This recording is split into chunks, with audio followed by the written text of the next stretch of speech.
جل اللجن اللجن اللجن يا مولا اللجن اللجن اللجن اللجن اللجن اللجن اللجن يا صاحب الزمان اللجن. اعوذ باللہ من الشیطان اللعین الرجیم. بسم اللہ الرحمن الرحیم. الحمد للہ وکفا وسلام علی عبادہ الذین اصطفیٰ. درود بھیجیے.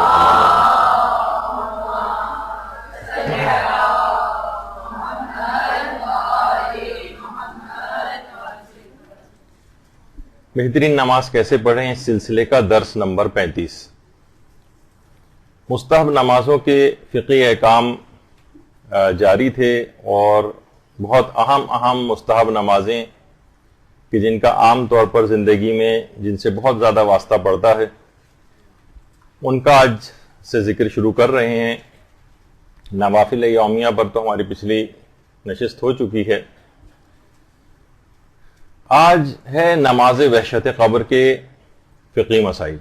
دیکھیے، یہ جو نماز وحشت قبر، یہ عام طور پر مستحب نمازوں کے اندر علماء اس کو لکھتے ہیں، اور یہ نماز 3 ناموں سے مشہور ہے: صلاۃ الہدیہ، صلاۃ لیلۃ الدفن اور صلاۃ الوحشہ کے نام سے. یعنی نماز ہدیہ بھی کہلاتی ہے یہ، اور نماز لیلۃ الدفن بھی کہلاتی ہے، اور نماز وحشت بھی کہلاتی ہے. دماغ میں ایک سوال یہ آتا ہے کہ وحشت قبر سے کیا مراد ہے؟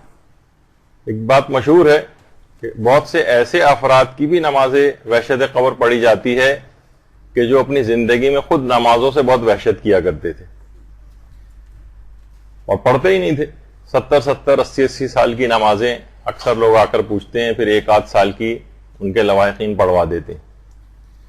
تو وحشت قبر اصل میں دیکھیے، کسی بھی نئی جگہ جب بھی انسان جاتا ہے اور اس جگہ سے مانوس نہیں ہوتا ہے تو اسے وہاں پر ایک وحشت تو ہوتی ہے. ایک کسی وسیع و عریض اگر محل کے اندر بھی آپ کو لے جایا جائے تو وہاں پر بھی ایک انسان ایک نئی جگہ پر جا کر ایک وحشت کو محسوس کرتا. اور یہی وجہ ہے کہ روایات میں قبر کی 3 چیزوں سے بہت ڈرایا گیا ہے: قبر کی تنگی سے، تاریکی سے اور تنہائی سے. تنگی، تاریکی اور تنہائی، اس سے انسان کو وحشت ہوتی ہے. جیسے اندھیرے سے انسان وحشت کرتا ہے، کسی تنگ جگہ میں انسان وحشت کرتا ہے. روایات میں جملہ آیا ہے کہ بہت سارے اس قسم کے افراد جو انتہائی تنگ دل ہوں، کسی پر ایک پیسہ خرچ کرنے کو تیار نہ ہوں، جو خود اتنے دل کے تنگ ہوں، قیامت میں ان کو اتنی چھوٹی جگہ پہ رکھا جائے گا جتنا ایک کیل کا ایک سوراخ دیوار کے اندر ہوتا ہے. تو تنگی، تاریکی اور تنہائی، جس سے انسان عام طور پر ڈرتا ہے. اور دیکھیے، یہ مراحل جو ہیں بہت سخت مراحل ہیں، اور جب بھی انسان انتقال کرتا ہے، بہرحال اس کو اپنی قبر کے اندر جانا ہے، وہاں پر انسان بہت زیادہ تنہائی محسوس کرے گا. اور وہ آخری مرتبہ اپنے ملنے والے جب اس کو قبر میں بند کر کے جا رہے ہوں گے، اس وقت نہایت حسرت سے ان کو دیکھے گا کہ اب میں ہوں اور یہ میرے اعمال ہیں، اور ان تمام افراد سے اب جدائی کا مرحلہ آ گیا. لہذا اس جگہ کے لیے انسان کو ہمیشہ تیاری کرنی چاہیے کہ جو انسان جہاں پر ہمیشہ اس کو رہنا. کچھ افراد اس نماز کے نام کے اوپر ایک اعتراض کرتے ہیں کہ کیا نماز وحشت قبر کا نام صحیح ہے. مثلاً وہ کہتے ہیں کہ عموماً کہ اصلاً تو یہ نماز وحشت کو دور کرنے والی، تو اس کا نام نماز رفع وحشت ہونا چاہیے. تو بہرحال بظاہر یہ لگتا ہے، اور حقیقت بھی یہ ہے کہ جو اسلامی روایات ہیں اس میں یہ نام نماز وحشت نہیں آیا ہے. البتہ اس کے باوجود بھی نماز وحشت، صلاۃ الوحشہ، اس نام سے علماء اور فقہا نے اپنی کتابوں کے اندر باقاعدہ اس کی چیپٹر قائم کیے ہیں اور اس میں ان کی اس نماز کی تفصیل لکھی. یعنی انہوں نے بھی اس پر کوئی اعتراض نہیں کیا، اور اس سے مراد وہی ہوتی ہے. اگر کوئی کہے کہ نماز وحشت قبر پڑھنا ہے تو قبر میں وحشت اور تنہائی کو دور کرنے کے مداوع کے طور پر جو نماز پڑھی جاتی ہے اسی کو نماز وحشت قبر کہتے ہیں. تو لہٰذا اس نام پر اس لحاظ سے کسی اعتراض کرنا کوئی ایسا ویلڈ اعتراض نہیں ہے، علماء نے بھی اس نام کو قبول کیا۔ اچھا، اب اس نماز وحشت قبر کا حکم اصلاً کب ہے؟ مثلا ہمارے یہاں بہت سے اعلانات ہوتے ہیں مردے کے مرحوم کے انتقال کے بعد کہ ان کے لیے نماز وحشت قبر کی استدعا کی جاتی ہے۔ اصلاً روایت کے اندر یہ چیز دوسرے مرحلے کے اوپر آئی ہے، جس کا اور پہلی چیز جو آئی ہے جو کہ اصل حکم ہے وہ لوگوں کے اندر اتنا زیادہ مشہور نہیں، لوگ پھر بھی عام طور پر کرتے ہیں، اور وہ ہے پیغمبر اسلام ختمی مرتبہ صلی اللہ علیہ وآلہ وسلم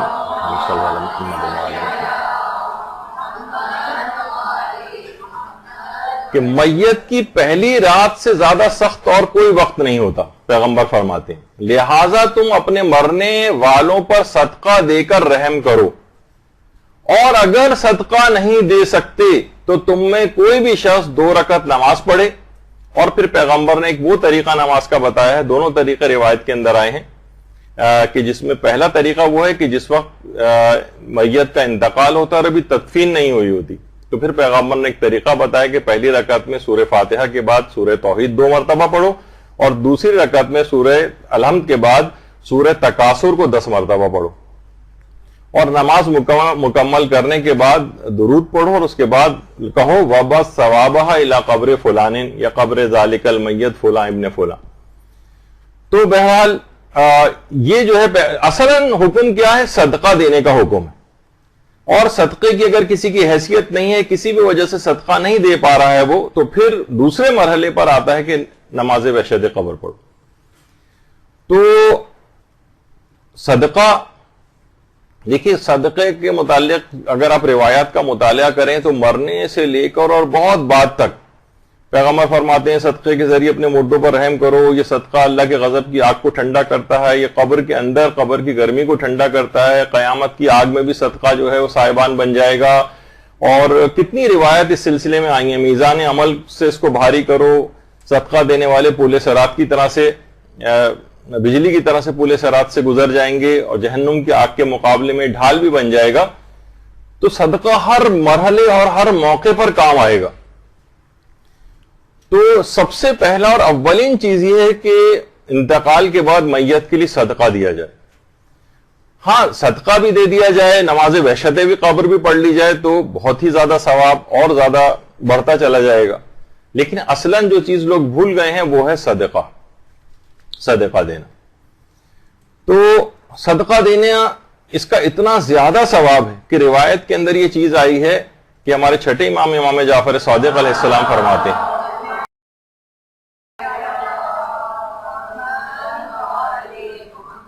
کہ جب کوئی شخص کسی مرنے والے کو ثواب پہنچانے کے لیے صدقہ دیتا ہے تو اللہ جبریل کو حکم دیتا ہے کہ وہ 70,000 فرشتوں کے ساتھ اس کی قبر پر جائیں، جن میں سے ہر ایک کے ہاتھ میں نعمت الہی کا ایک طبق ہوتا ہے، اور ہر فرشتہ اس کو السلام علیکہ یا ولی اللہ کہتا ہے، اور بتاتا ہے کہ خدا کے بندے تمہارے لیے ہدیہ فلاں مومن نے بھیجا ہے۔ اس کی قبر منور ہو جاتی ہے، اللہ بہشت میں اسے 1000 شہر عطا کرے گا، اور 1000 عوروں سے اس کا ازدواج کرے گا، اسے 1000 پوشاکیں پہنائے گا، اس کی 1000 حاجات کو پورا کرے گا۔ صلی اللہ علیہ محمد۔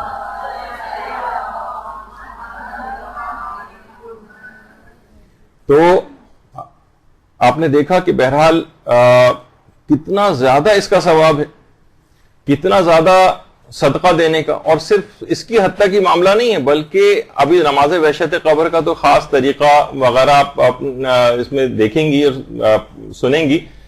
اصلاً یہ ہے کہ جو عام کوئی سی بھی 2 رکعت نماز مستحبی ہے اس کا بھی بہت زیادہ ثواب ہے۔ مثلا فجر کے طریقے سے اگر آپ 2 رکعت نماز مستحب اگر کوئی شخص جو ہے وہ پڑھ لے بالکل عام فجر کے طریقے سے، اور میت کو ثواب ہدیہ کر دے تو اس کا بھی بہت زیادہ ثواب ہے۔ نماز وحشت قبر کا ثواب الگ ہے، اور اس طرح کی نماز جو کہ میت کو ہدیہ کی جاتی ہے اس کا ثواب الگ ہے۔ روایت میں یہ چیز آئی ہے کہ پیغمبر اسلام کا ایک قبر کے پاس سے گزر ہوا، اللہم صلی علی محمد وعلی محمد، اور ابھی گزشتہ مردے کو دفن کیا گیا تھا اس قبر میں اور وہ رسس پر رو رہے تھے، تو پیغمبر نے فرمایا تمہاری مختصر سی 2 رکعت نماز جسے تم بہت حقیر سمجھتے ہو اس قبر والے کے لیے تمہاری تمام دولت سے بہتر. یعنی حقیقتاً اس کو اتنا زیادہ اس کا بینیفٹ ہے مردے کے لیے کہ ہم تو بہت معمولی چیز سمجھتے ہیں نا، 2 رکعت نماز فجر کے طریقے سے پڑھ کے، اس کے لیے بہت بڑی بات ہے. تو عام 2 رکعت نماز پڑھنے کا بھی بہت زیادہ ثواب ہے. اور صرف یہی نہیں، یعنی نمازیں اس لحاظ سے اگر آپ دیکھیں کہ نماز وحشت قبر کی فضیلت کے عنوان سے اگر اس کو دیکھیں کہ مرحوم کو تو فائدہ ہوتا ہی ہے. یعنی کیا فائدہ ہوتا ہے کہ پروردگار 1000 فرشتے اس کی قبر پہ بھیجتا ہے، اس میت کی قبر کو سور پھونکے جانے تک کشادہ کرتے رہتے ہیں. اور صرف یہی نہیں بلکہ جو پڑھنے والا ہے، روایت میں آپ کے جو سامنے ہے کہ نماز پڑھنے والے کو ان تمام چیزوں کے برابر اجر ملتا ہے جن پر سورج طلوع ہوتا ہے، اور اس کے 40 درجات اس نماز پڑھنے کی وجہ سے بلند کر دیے جاتے ہیں. اللہم صلی علی محمد و علی. یعنی سوچیں کہ سورج طلوع دنیا میں جن چیزوں پہ ہوتا ہے اس کا کوئی حد اور شمار ہے؟ کروڑوں اربوں کھربوں، یعنی وہ کسی گنتی میں نہیں آ سکتی. اتنا ثواب اس کے نامہ اعمال میں لکھ دیا جاتا اور اس کے 40 درجات بلند کر دیے جاتے ہیں. تو اچھا، اب نماز وحشت قبر جب انسان پڑھتا ہے تو ہوتا کیا ہے؟ یہی آپ نے سنا کہ فرشتے اس کی قبر میں آتے ہیں لباس لے کر اور اسی قبر کو مسلسل کشادہ کرتے رہتے ہیں. وحشت جو تنہائی ایک دور ہوتی ہے اور وہ تنگی جو تھی وہ بھی دور ہوتی جاتی ہے، مسلسل اسی قبر فراخ ہوتی چلی جاتی. اور 1-2 نہیں بلکہ 1000 فرشتوں کو پروردگار عالم بھیجتا. تو مرحوم کے لیے بہت زیادہ اس نماز میں فائدہ ہے. یہی وجہ ہے کہ ہمارے علماء میں مرزا حسین نوری کتنے زیادہ، جن کی بہت بڑے محدث تھے اور ان کی کتاب دارالسلام وہ بہت مشہور ہے.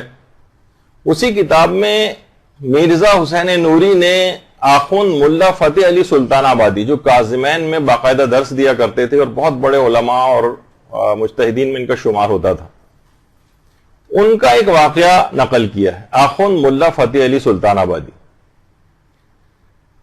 یہ جو تھے اتنے بڑے عالم تھے کہ یہ شیخ عبد الکریم حائری کے بھی استاد تھے. یعنی جنہوں نے حوزہ علمیہ قم قائم کیا ہے، شیخ عبد الکریم حائری. آج یہ جو علمی بہار آپ کو نظر آ رہی ہے قم میں، اس کے مؤسس اور بانی یہی ہیں شیخ عبد الکریم حائری. ان کے بھی استاد تھے آخوند ملا فتح علی سلطان آبادی، اور شیخ عبد الکریم حائری کے بھی استاد تھے یہ، اور یہ مرزا حسین نوری کے بھی استاد تھے. اور روضہ امیر المومنین علیہ الصلوۃ والسلام میں، اللہم صلی علی محمد و علی محمد،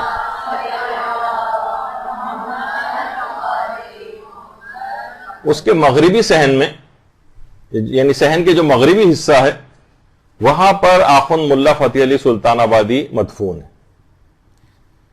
اچھا، اب محدث نوری نے دارالسلام میں ان کا ایک واقعہ نقل کیا کہ ہمارے استاد آخوند ملا فتح علی سلطان آبادی وہ خود یہ فرماتے تھے کہ میری عادت تھی کہ جب بھی کوئی محب اہل بیت اس دنیا سے رخصت ہوتا تھا اور مجھے اس کی خبر ہو جاتی تھی تو میں 2 رکعت نماز وحشت قبر اس کے لیے ضرور پڑھتا تھا، اور میرے علاوہ اس بات سے کوئی شخص واقف نہیں تھا. اچھا، اب خواہ میں اس شخص کو جانتا ہوں نہیں جانتا ہوں، بس مجھے اطلاع ملتی تھی کہ کوئی صاحب ایمان دنیا سے رخصت ہوا ہے تو میں اس کے لیے نماز وحشت قبر ضرور پڑھتا تھا. کہہ رہے ہیں ایک دن میرے ایک دوست میرے پاس آئے، وہ خود بھی عالم دین تھے بڑے. اس نے کہا کہ کل رات ایک مومن میرے خواب میں آئے جو چند دنوں پہلے انتقال کر گئے تھے، اور جب میں نے خواب میں ان سے ان کی موت کے بعد کے حالات پوچھے اور تو انہوں نے بتایا کہ قبر کی پہلی رات میں بہت سخت تنگی اور پریشانی کے عالم میں تھا، اور مجھے کچھ اعمال کی بنا پر عذاب کی طرف لے جایا جا رہا تھا. تو اسی وقت ملا فتح علی کی بھیجی گئی 2 رکعت نماز نے مجھے آ کر اس عذاب سے بچا لیا. خدا یعنی مردہ کی کہہ رہا ہے, وہ مرحوم جو خواب میں آئے وہ کہہ رہے ہیں کہ خدا ان کے والدین پر رحم کرے, انہوں نے مجھ پر بہت بڑا احسان کیا ہے. اور اس نے پھر وہ جو مومن جس نے خواب آ کر سنایا ان کو, ملا فتح علی سلطان آبادی کو, اس نے پوچھا کہ آپ نے کون سی 2 رکعت نماز پڑھی تھی؟ تو انہوں نے فرمایا کہ میں نے 2 رکعت نماز وحشت قبر پڑھی تھی. اور اس کے بعد ان کو 2 رکعت نماز وحشت قبر کا طریقہ بھی دوبارہ بتایا. تو اس کتاب کے اندر محدث نوری نے باقاعدہ اس واقعے کو نقل کیا ہے.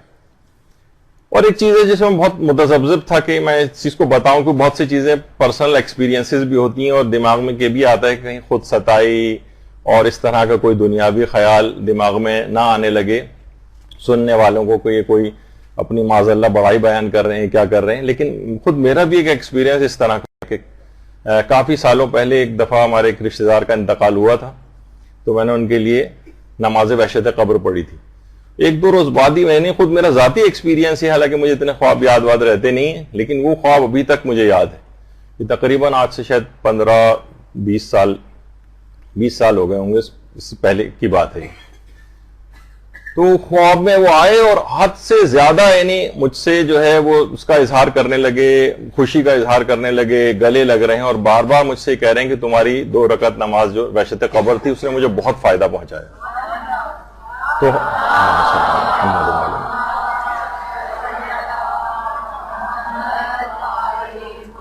تو یہ بات میں نے اس طور پر یوں بتا دی کہ صرف یہ علماء وغیرہ سے مخصوص نہیں کہ واقعات میں پڑھتے ہیں, کوئی عام سا گناہگار بھی شخص اگر یہ پڑھے تو کیونکہ نماز کے اندر اتنی طاقت ہے کہ وہ اتنا زیادہ ثواب اور فائدے پہنچا دیتی ہے مرحوم کو, تو اس لحاظ سے اس بات کا ذکر کر دیا. تو یہ ایک بڑی ویسی نماز ہے, بہت اہم نماز ہے.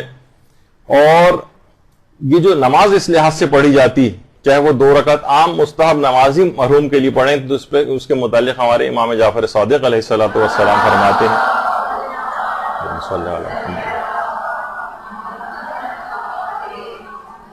امام فرماتے تھے کہ میں ہر رات 2 رکعت نماز اپنے بیٹے کے لیے پڑھتا ہوں. غالباً اسماعیل کی طرف اشارہ, جو امام کی اپنی زندگی میں جو انتقال کر گئے تھے. اور 2 رکعت نماز میں اپنے والدین کے لیے ہر رات میں پڑھتا ہوں. اور اس میں امام نے طریقہ بھی بتایا کہ فرمایا کہ پہلی رکعت میں الحمد کے بعد سورہ قدر پڑھتا ہوں, اور دوسری رکعت میں سورہ الحمد کے بعد سورہ کوثر کی تلاوت کرتا ہوں. اور امام فرماتے ہیں کبھی میت تنگی اور سختی میں اگر مبتلا ہوتی ہے تو پروردگار عالم اسے آسانی مہیا کرتا ہے, اور میت کو یہ بات بتائی جاتی ہے کہ آسانی جو تمہیں آج میسر آئی ہے یہ تمہارے فلاں برادر مومن نے تمہارے لیے جو 2 رکعت نماز پڑھی ہے اس کی وجہ سے تم کو یہ آسانی مہیا ہوئی ہے. تو راوی نے کہا کہ مولا کیا ہم ایک ہی نماز میں بہت سارے مومنین کو, یہ 2 مومنین کو شامل کر سکتے ہیں؟ امام نے فرمایا کہ ہاں, یہ جو نماز ہے, یہ جو عام 2 رکعت نماز, اس میں آپ چاہیں تو جتنے چاہیں مومنین کو آپ شامل کر سکتے ہیں. کہ مثلا پوری دنیا میں جتنے بھی آج مومنین کا انتقال ہوا میں ان سب کو ہدیہ کرتا ہوں. تو مرنے والے کو اس سے بہت زیادہ خوشی ہوتی ہے, امام فرماتے ہیں, اور میت اپنے لیے کیے گئے دعا اور استغفار اس سے بھی بہت زیادہ مسرور ہوتی. اور امام فرماتے ہیں وہ اسی طرح سے اس نماز کے ملنے سے یا ان اعمال کے ملنے سے خوش ہوتی ہے جیسے کوئی زندہ شخص تحفے ملنے کے بعد خوشی محسوس کرتا. تو امام نے فرمایا میت کے لیے نماز, روزہ, حج, صدقات, دیگر نیک اعمال, دعائیں, اعمال خیر, یہ سب ان کا ثواب ہدیہ کیا جا سکتا ہے. اور یہ سب اس کی قبر میں پہنچتے ہیں, اور یہ ثواب میت کے لیے بھی ہوتا ہے اور میت کے لیے ان اعمال کو انجام دینے والے کے لیے بھی ہوتا ہے. بلکہ امام یہاں تک فرماتے ہیں کہ جب کسی مسلمان کے مرنے کے بعد اس کے لیے کوئی شخص نیک اعمال انجام دیتا ہے تو اللہ اس عمل کو کرنے والے کا ثواب دگنا کر دیتا ہے, اور مرنے والا بھی اس سے مکمل فائدہ اٹھاتا ہے. یعنی یہ فقط یہ نہیں کہ آپ جو پڑھ رہے ہیں تو صرف مرنے والے کو فائدہ ہو رہا ہے, خود آپ کا ثواب دگنا ہو جاتا ہے.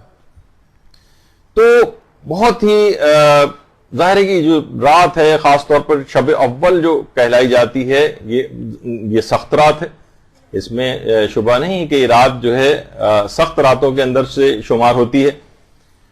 اور آیت اللہ مرشی نجفی، یہ واقعہ خود آیت اللہ مرشی نجفی نے سنایا اور فرماتے ہیں کہ آیت اللہ شیخ مرتضی حائری یزدی، شیخ مرتضی حائری یزدی کا جب انتقال ہوا تو آیت اللہ مرشی نجفی کے خواب میں یہ آئے اور کافی تفصیل سے اپنے حالات کو بتایا۔ اور یہ آیت اللہ شیخ مرتضی حائری یزدی کون تھے؟ یہ آیت اللہ شیخ عبد الکریم حائری کے بیٹے تھے، جن کا ابھی اس سے پہلے بھی تذکر آیا تھا، جنہوں نے حوزہ علمیہ قوم کی بنیاد رکھی۔ اور آیت اللہ شیخ عبد الحائری یزدی امام خمینی کے بہت ہی قریبی افراد میں شمار ہوتے ہیں، امام خمینی کے جو بالکل برابر میں بیٹھے ہوئے ہیں سیدھے ہاتھ پر، یہ آیت اللہ شیخ عبد الحائری یزدی۔ اور اس قدر ان کی آپس میں قربت تھی کہ امام خمینی نے اپنے بیٹے مصطفیٰ خمینی کی شادی مرتضی حائری یزدی کی بیٹی سے کی تھی۔ تو اس لحاظ سے مصطفیٰ خمینی جو امام خمینی کے بیٹے جو انہیں عراق میں شہید کر دیا گیا تھا، ان کی جو زوجہ تھیں وہ آیت اللہ مرتضی حائری یزدی کی بیٹی تھی۔ تو آیت اللہ مرتضی حائری یزدی، آیت اللہ مرشی نجفی فرماتے ہیں کہ جب ان کا انتقال ہوا تو میں نے اس رات آیت اللہ مرتضی حائری یزدی کے لیے نماز وحشت قبر پڑھی اور سورہ یاسین کی تلاوت کی اور اس کا ثواب ان کی روح کو ان کو ہدیہ کیا۔ اچھا، اس کے صرف چند راتوں کے بعد ہی میں نے ان کو خواب میں دیکھا اور خواب میں مجھے اچھی طرح معلوم تھا کہ ان کا انتقال ہو چکا ہے، اور مجھے اس بات کا تجسس تھا کہ میں آیت اللہ مرتضی حائری یزدی سے پوچھوں کہ مرنے کے بعد ان کے ساتھ کیا ہوا۔ تو میں نے کہا کہ آغا یہ آپ کی مرنے کے بعد کیا ہوا، حالات کیا رہے؟ تو مجھے ان کی حالت سے دیکھ کر لگا کہ آغا حائری بہت خوش ہیں، اور انہوں نے کہا کہ بہت سے مرحلوں سے گزر کر میری روح میری جسم سے باہر آئی اور بہت آہستگی کے ساتھ جسم سے نکل گئی، اور جب مجھے قبر میں رکھا گیا تو میں نے اوپر سے اپنے جسم کو مکمل طور پر پہلی بار دیکھا۔ جب روح جسم سے الگ ہو جاتی ہے اور جسم پڑا رہ جاتا ہے تو روح اس کو دیکھتی، تو میں باہر سے مکمل طور پر اپنے جسم کو دیکھ رہا تھا۔ میں مبہوت ہو کر رہ گیا اور دل میں ایسی غمزدہ کیفیت طاری ہوئی کہ میں قبر کے کونے میں غمزدہ بیٹھ گیا۔ قبر کی پائنتی کے پاس سے اچانک سے مجھے کچھ خوفناک آوازیں آنا شروع ہوئیں۔ بڑا تفصیلی خواب آیت اللہ مرشی نجفی نے ذکر کیا، بہت خوفناک آوازیں آنے لگیں، بہت نامانوس آوازیں تھیں۔ میں نے اس سے پہلے کبھی اس طرح کی رونگٹے کھڑے کر دینے والی آوازوں کو نہیں سنا تھا۔ اچھا، جو مجھے دفن کر رہے تھے ان میں سے کسی کو کوئی خبر نہیں تھی کہ یہ کیا کیسی آوازیں آ رہی، وہ اپنے کاموں میں لگے ہوئے تھے تدفین میں۔ تو میں نے دیکھا کہ ایک ویران اور بیابان سی کسی جگہ سے دو افراد آتے ہوئے نظر آ رہے ہیں جن کے جسم آگ کے بنے ہوئے ہیں، اور آنکھوں سے شعلے اس طرح سے نکل رہے ہیں کہ میں ان کے چہرے کی بھی شناخت نہیں کر پا رہا تھا۔ دونوں آپس میں بات چیت کر رہے تھے اور میری طرف اشارہ کر کے جیسے میرے متعلق کچھ بات کر رہے ہیں۔ میرا خوف بڑھتا ہی جا رہا تھا، میں چیخنا چاہتا تھا لیکن آواز میرے حلق سے نہیں نکل رہی تھی، یعنی صرف میرا منہ کھل رہا تھا اور بند ہو رہا تھا لیکن آواز نہیں نکل رہی تھی۔ میں زمین پر سہما ہوا لیٹا ہوا تھا، انتہائی خوفزدہ تھا۔ میں نے پوری قوت مجتمع کر کے بہرحال اپنے پروردگار کو پکارا، پروردگارا میری مدد فرما، اس موقع پر کون ہے جو تو تیرے علاوہ میری مدد کر سکے۔ اور اچانک اسی وقت مجھے اپنے پیچھے سے ایک انتہائی دل نواز، انتہائی روح پرور اور خوبصورت اور میٹھی آواز سنائی دی۔ میں نے مڑ کر دیکھا تو پیچھے کی طرف مجھے ایک روشنی سے نظر آئی۔ دونوں آگ کے بنے ہوئے وہ جو اشخاص آ رہے تھے وہ اس روشنی کو دیکھ کر مجھ سے دور ہونا شروع ہو گئے، یہاں تک کہ دور ہوتے ہوتے اتنا دور چلے گئے کہ وہ بالکل غائب ہو گئے۔ میں نے سکون کا سانس لیا تو دیکھا اس روشنی کے اندر سے ایک نورانی شخصیت باہر آئی۔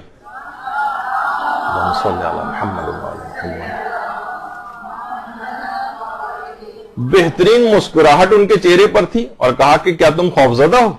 میں نے کہا آقا ساری زندگی میں اتنا خوفزدہ نہیں ہوا جتنا اس وقت خوفزدہ ہوا، اگر آپ نہ آتے تو نہ جانے میرے ساتھ کیا ہو جاتا۔ لیکن اس کے بعد فرماتے ہیں کہ میں نے خود ہی ہمت کر کے پوچھا آغا آپ کون ہیں؟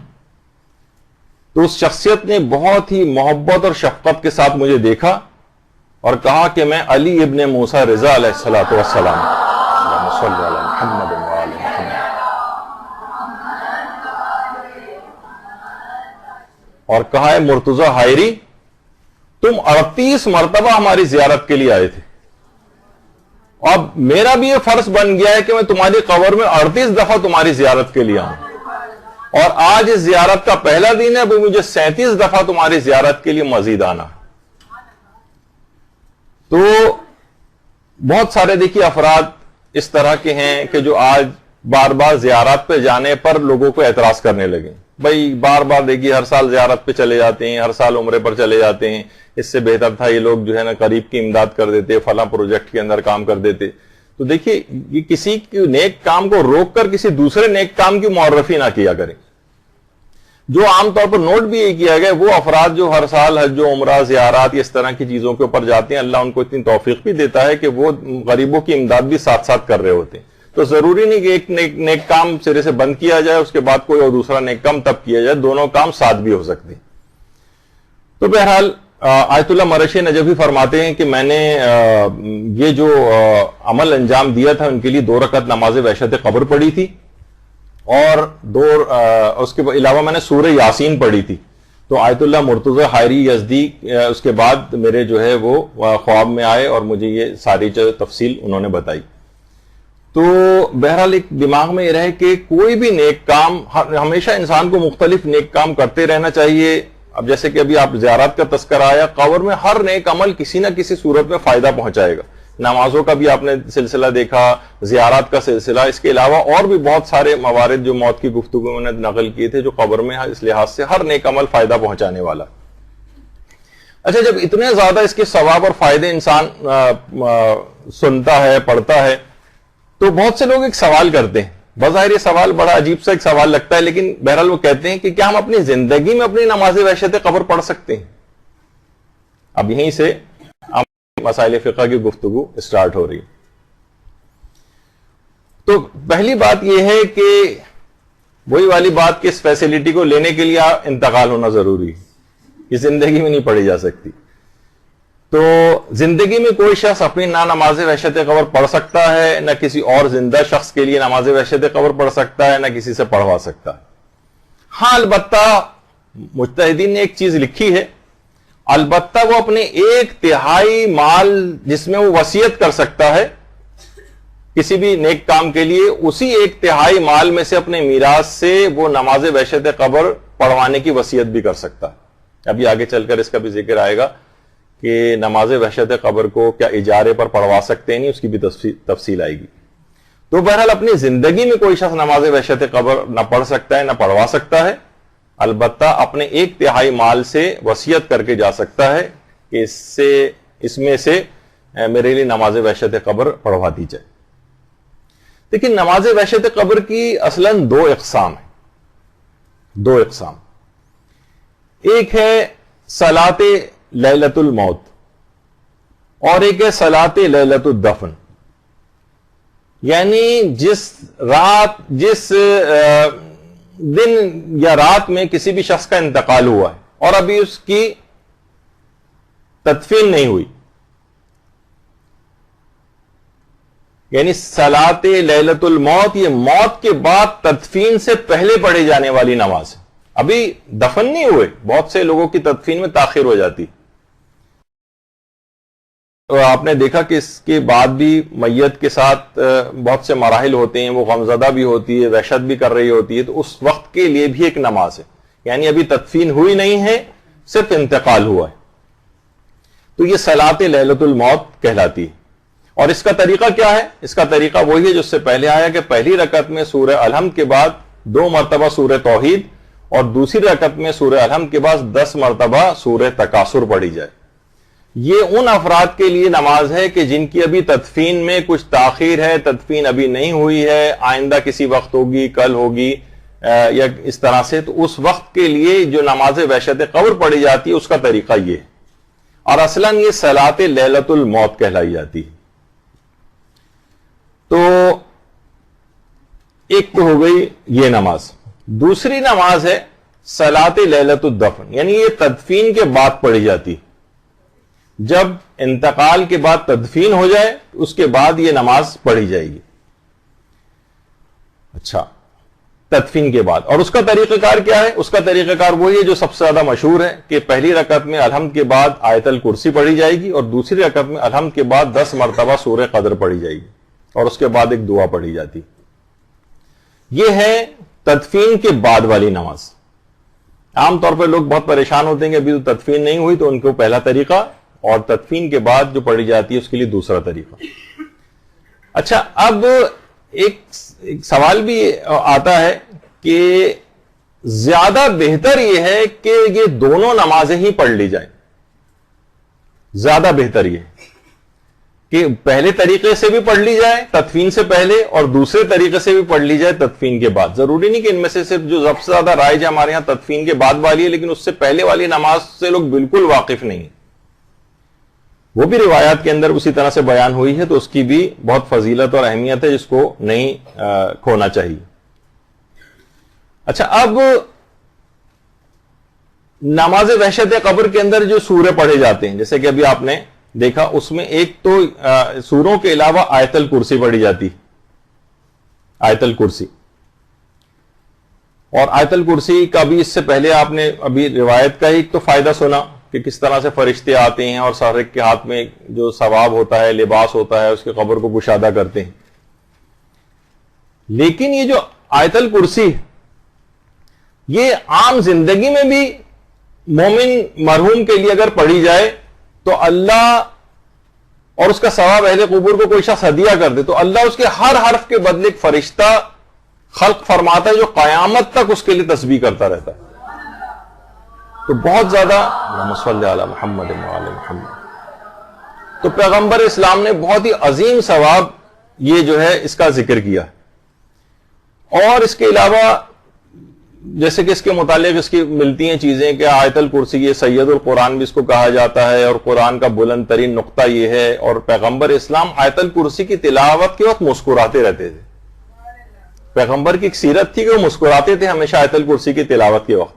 اور یرقان کی بیماری کا علاج بھی اس کے اندر ہے، جس جگہ جس گھر میں بھی اسے پڑھا جاتا ہے شیطان 3 روز تک اس گھر میں قریب بھی نہیں آتا، یعنی اب وہاں نہ لڑائی جھگڑے ہوں گے، نہ کوئی فتنہ و فساد ہوگا، یعنی اگر آیت الکرسی اس انداز سے پڑھی جائے۔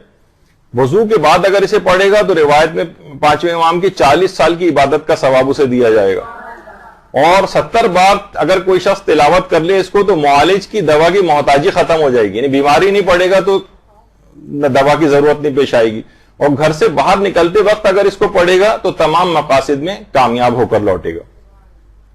تو بہت زیادہ اس آیت الکرسی کا عمومی زندگی میں بھی جو ہے وہ ثواب ہے، جس کو ہمیں اس کو مسلسل پڑھتے رہنا چاہیے، صرف یعنی نماز کی حد تک نہیں کہ ہم نماز وحشت قبر کی حد تک اس کو، بلکہ ہر نماز کے بعد بھی پیغمبر نے امیر المومنین علیہ الصلوۃ والسلام سے جملات ارشاد فرمائے ہیں کہ اہلی ہر نماز کے بعد آیت الکرسی کی تلاوت نماز کی قبولیت کا باعث ہے، اس کی تلاوت کرنے والا اللہ کی امان میں رہتا ہے اور اللہ اس کی مسلسل حفاظت کرتا ہے۔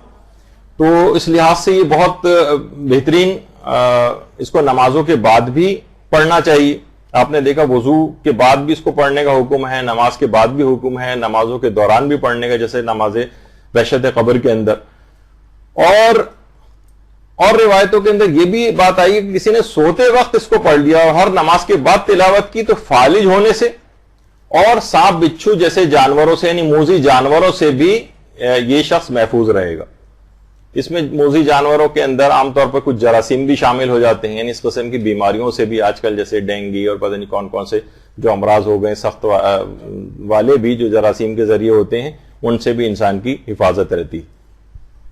اچھا، اور اس کے علاوہ ہر نماز کے بعد آیت الکرسی کی تلاوت یہ فقر و فاقے سے نجات دلاتی ہے، اس کا رزق وہاں سے ملتا ہے جہاں سے اس کو امید بھی نہیں ہوتی، اور صبح سویرے اگر گھر سے نکلتے ہوئے اس کو پڑھ لے گا اس آیت الکرسی کو تو وہ تنگ دستی سے امان میں رہے گا. یعنی روزانہ لوگ کتنا اپنی جابس کے لیے، کاروبار کے لیے اور اس کے لیے نکلتے ہیں، تو یہ تمام مراحل سے بخیر و خوبی گزرے گا اور اس کے رزق میں بھی اضافہ ہوگا.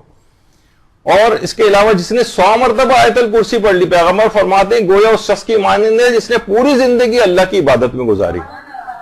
تو انسان باقاعدہ ایک تسبیح پوری آیت الکرسی کی اس انداز سے پڑھ سکتا. تو یہ اب دیکھیں، یہی آیت الکرسی آپ نماز وحشت قبر کے اندر پڑھنی ہے، اور جتنے ثواب آپ نے اب تک سنی ہے سارے نماز وحشت قبر کے اندر والی جو آیت الکرسی ہے اس کو پڑھنے سے یہی ثواب اور فائدے آپ کو ملیں گے. تو اس لحاظ سے نماز وحشت قبر کا آپ کو اہمیت کا احساس ہو رہا ہے. اور اس کے علاوہ اس کے بعد اگلی رکعت میں سورہ قدر پڑھی جاتی. سورہ قدر کی بھی دیکھیے کتنی منزلت ہے. اور سورہ قدر کو ایک بات اور بتا دیجئے کہ بہرحال بہت سے لوگ انگلیوں کے اوپر بھی یہ 10 کا عدد گن سکتے ہیں اور تسبیح کے ذریعے بھی اس کو گنا جا سکتے ہیں. یعنی نماز کے دوران اگر تسبیح ہاتھ میں لے کے کوئی بھی ذکر پڑھنا ہو تو اس میں بھی کوئی حرج نہیں. اچھا، سورہ قدر کی جو شخص تلاوت کرتا ہے، ہمارے 5ویں امام محمد باقر علیہ الصلوۃ والسلام فرماتے ہیں،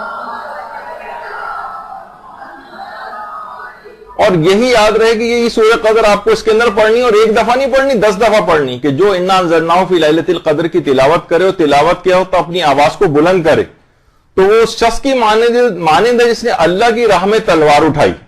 اور جو اس سورے کی تلاوت آہستہ کرے تو اس شخص کی مانند ہے جو راہ خدا میں اپنے خون میں آلودہ ہوا. اور جو شخص سورہ قدر کو 10 مرتبہ پڑھے اللہ اس کے 1000 گناہ کو مٹا دیتا. اور اس میں 10 دفعہ ہی سورہ قدر پڑھی جاتی، یعنی 1000 گناہ تو فقط صرف اس 10 دفعہ سورہ قدر پڑھنے سے ہی معاف ہو جاتے ہیں. اور اتنا ثواب جو شہید خاک و خون میں غلطہ ہوتا ہے جہاد میں، وہ ثواب اس کو دیا جاتا ہے. اور جو شخص سورہ قدر کی تلاوت کرے گا اللہ اس کو ماہ رمضان میں روزے رکھنے کا اور شب قدر میں جاگتے رہنے کا ثواب عطا کرے گا. تو اس کے اندر آپ 10 دفعہ پڑھ رہی ہیں. اور اس کے علاوہ پیشانی پر مومنین کی جو نور قیامت کے روز ظاہر ہوگا، اصلاً وہ نور سورہ قدر ہی کا نور ہوگا. تو روایت میں یہ بات بھی آئی ہے حکایات کے اندر کہ آیت اللہ شیخ محمد علی بروجردی نے ایک مرتبہ آیت اللہ شیخ محمد حسین کمپانی سے پوچھا تھا کہ آپ کے جو ہونٹ ہر وقت ذکر میں مصروف رہتے ہیں، حتیٰ کہ آپ سلام اور دعا اور بات چیت کے درمیان بھی اس کو ترک نہیں کرتے، یہ کون سا ذکر ہے جو آپ پڑھتے ہیں؟ آیت اللہ محمد حسین کمپانی نے مسکرا کر بڑے تامل سے جواب دیا، کتنا اچھا ہے کہ انسان روزانہ 1000 مرتبہ سورہ قدر کی تلاوت کر لیا کرے. یعنی انہوں نے یہ نہیں کہا کہ میں یہ ذکر پڑھتا ہوں کہ بہرحال اس کے اندر خود ستائی اور ایک بڑائی کا ایک وہ آ جاتا ہے. کیا یہ اچھا ہے کہ انسان روزانہ 1000 دفعہ سورہ قدر کی تلاوت کر لیا کر؟ تو ہم 10 دفعہ سورہ قدر پڑھنے سے گھبرانے لگتے ہیں اور ٹانگوں کے اندر چیونٹیاں دینگنے لگتی ہیں. 10 دفعہ اگر پڑھیں اور بار بار پہلو نماز میں بدلے جاتے ہیں. وہ 1000 دفعہ روزانہ پڑھتے تھے، 10 تسبیح ہیں اس کی. تو بہرحال اپنے آپ کو عبادات کے اندر تھوڑا سا اپنے جسم کو ذرا تھکانا بھی چاہیے اس لحاظ سے. اور ابھی آپ نے دیکھا کہ آیت الکرسی اور سورہ قدر یہ اس میں پڑھی جاتی. یہ روزانہ جو حادثات اتنے زیادہ ہوتے ہیں، آیت اللہ بہجت باقاعدہ کہتے تھے کہ وہ سواریوں سے بچنے کے لیے کچھ تاکید کرتے تھے، فرماتے تھے سواری پر سوار ہونے سے پہلے آیت الکرسی کی تلاوت کیا کرو، ممکن ہو تو سواری پر دائیں طرف سے سوار ہوا کرو، سواری پر سوار ہو کر 3 مرتبہ سورہ قدر پڑھو اور سورہ حدید کو لکھ کر سواری میں ساتھ رکھو تو تمام حادثات سے محفوظ رہو گے. تو اس کے اندر بھی آپ نے دیکھا کہ آیت الکرسی اور سورہ قدر اس کے اندر بھی آ رہی ہے. تو اس لحاظ سے علماء کی سیرت میں ہے کہ ہر مختلف طریقوں سے عام زندگی میں پیش آنے والے بہت ساری چیزوں کے لیے یہ دونوں سورہ قدر اور آیت الکرسی وغیرہ اس کو علماء جو ہے بتاتے ہیں. اور یہی آپ نماز وحشت قبر کے اندر پڑھیں گے. تو اچھا، نماز وحشت قبر کا طریقہ وہ ابھی آپ نے دیکھ لیا کہ بہت آسان بھی ہے. ایک فلو چارٹ کی صورت میں بھی دیکھیں، انسان پہلے تکبیر کہے گا، سورہ فاتحہ پڑھے گا، پھر آیت الکرسی پڑھے گا، پھر رکوع میں جائے گا، سمع اللہ، اس کے بعد سجدے سے اٹھ کر بیٹھے گا، پھر سبحان ربی الاعلیٰ دوسرا سجدہ، پھر دوسرے سجدے سے اٹھ کے بیٹھے، پھر کھڑا ہو جائے دوسری رکعت میں، پھر سورہ فاتحہ سورہ قدر 10 مرتبہ پڑھے اور اسی طریقے سے لے کر آخر تک. اور پھر آخر میں ایک دعا پڑھی جاتی ہے، اللہم بس ثوابہ الی قبر فلان.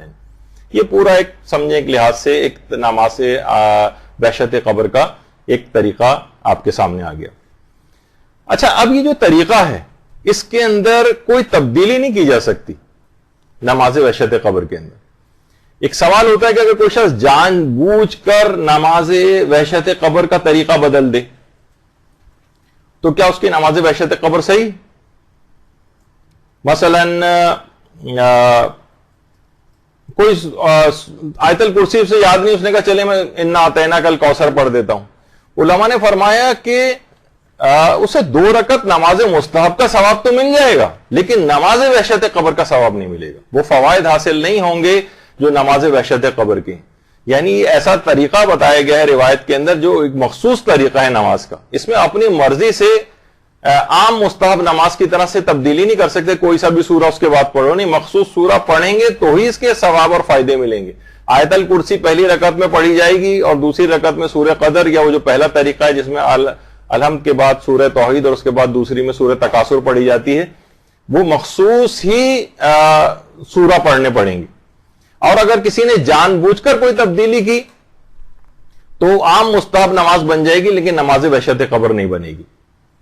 اچھا اب اس کے بعد ایک آ جائیے کہ اگر کوئی شخص بھولے سے، ابھی تو جان بوجھ کے بات تھی، لیکن اگر کسی شخص نے بھولے سے مخصوص طریقے پر انجام نہیں دیا، پڑھنی شروع کی، جیسے کہ اس کا طریقہ کار ہوتا ہے کہ مثلا پہلی رکعت میں الحمد کے بعد جو ہے سورہ قدر زبان پہ آ گئی، سورہ توحید زبان کے اوپر آ گئی. اچھا اب اس کے اندر بھی 2 چیزیں ممکن ہے کہ آپ کو نماز پڑھنے کے بعد یاد آئے کہ ارے یہ تو مجھے پہلی رکعت میں تو آیت الکرسی پڑھنی چاہیے تھی، یہ تو میں نے کوئی اور سورہ پڑھ دیا. تو وہ نماز کافی نہیں ہوگی، اور نماز وحشت قبر اگر آپ کو فائدے اور ثواب لینے ہیں تو نماز وحشت قبر کو دوبارہ پڑھنا پڑے گا. یعنی نماز کے بعد اگر آپ کو یاد آئے کہ میں نے بھولے سے نماز کے طریقے میں تبدیلی کر دی. اچھا اگر دوران نماز یاد آ جائے، مثلا آپ کو پہلی رکعت میں الحمد کے بعد آیت الکرسی پڑھنی چاہیے تھی لیکن آپ نے کوئی اور سورہ پڑھ دیا، رکوع میں بھی آپ چلی گئیں، رکوع میں جا کے یاد آیا رہی ہے میں نے کیا کیا، تو عام طور پر تو واجب نمازوں میں حکم ہے کہ بھئی جو ہو گیا سو ہو گیا، نماز اپنی جاری رکھیں. نہیں، یہاں پر مسئلہ الگ ہے. یہاں پر تو رکن کی زیادتی سے پچھلی دفعہ آپ نے سن لیا تھا کہ نماز باطل نہیں ہوتی. آپ جائیے دوبارہ کھڑے ہو جائیں، الحمد تو آپ پڑھی چکی تھی، اس کے بعد آیت الکرسی کے بجائے کوئی اور سورہ پڑھ لیا تھا آپ نے، اب وہ دوبارہ آپ آیت الکرسی پڑھیں، پھر دوبارہ رکوع کریں اور نماز کو آگے کنٹینیو کریں. تو یہ اچھا اسی طریقے سے دوسری رکعت کے اندر بھی یہی والی غلطی ہو سکتی ہے. تو آپ ریورس گیئر لگا کر پھر دوبارہ جائیں، کیچ کریں اسی سورے کو دوبارہ جا کر پڑھیں. جیسے سورہ قدر پڑھنا تھا لیکن آپ سورہ توحید پڑھ کر رکوع میں چلی گئی مثلا، تو اب آپ کیا کریں، دوبارہ کھڑی ہو جائیں، الحمد آپ پڑھی چکی تھی، اب 10 مرتبہ سورہ قدر پڑھیں اور اس کے بعد پھر دوبارہ آپ رکوع کریں اور نماز کو آگے کنٹینیو کریں.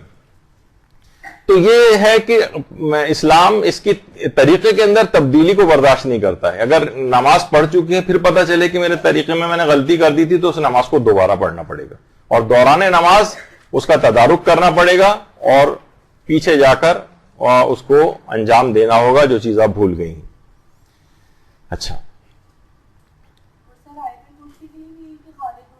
ہاں ابھی وہ آ رہا ہے کہ کہاں تک پڑھیں گے، وہ ابھی آگے چل کر آ رہی ہے اس کی تفصیل. کیا نماز وحشت قبر کو اجرت دے کر پڑھوا سکتے ہیں؟ تو جواب یہ کہ جی ہاں، اجرت دے کر بھی نماز وحشت قبر پڑھوائی جا سکتی ہے.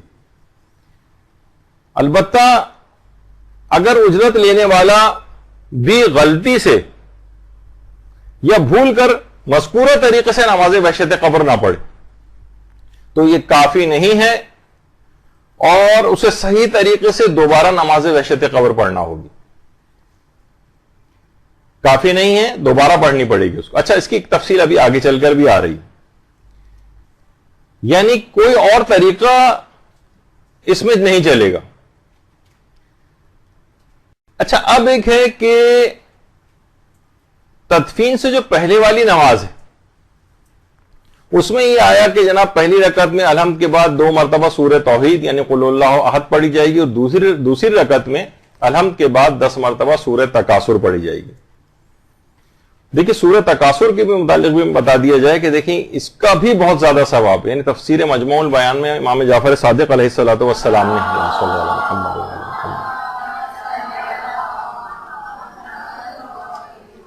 کہ اگر کوئی شخص فرماتے ہیں کہ اس سورے کو اپنی واجب اور مستحب نمازوں میں پڑھتا ہے تو اس کو شہداء کی شہادت کا ثواب عطا کیا جاتا ہے، شہداء کی شہادت کا ثواب۔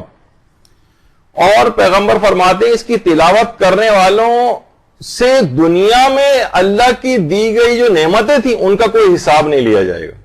اگر کوئی شخص سورہ تکاثر کی تلاوت کرتا رہے تو اللہ اس سے دنیا کی نعمتوں کا حساب نہیں لے گا۔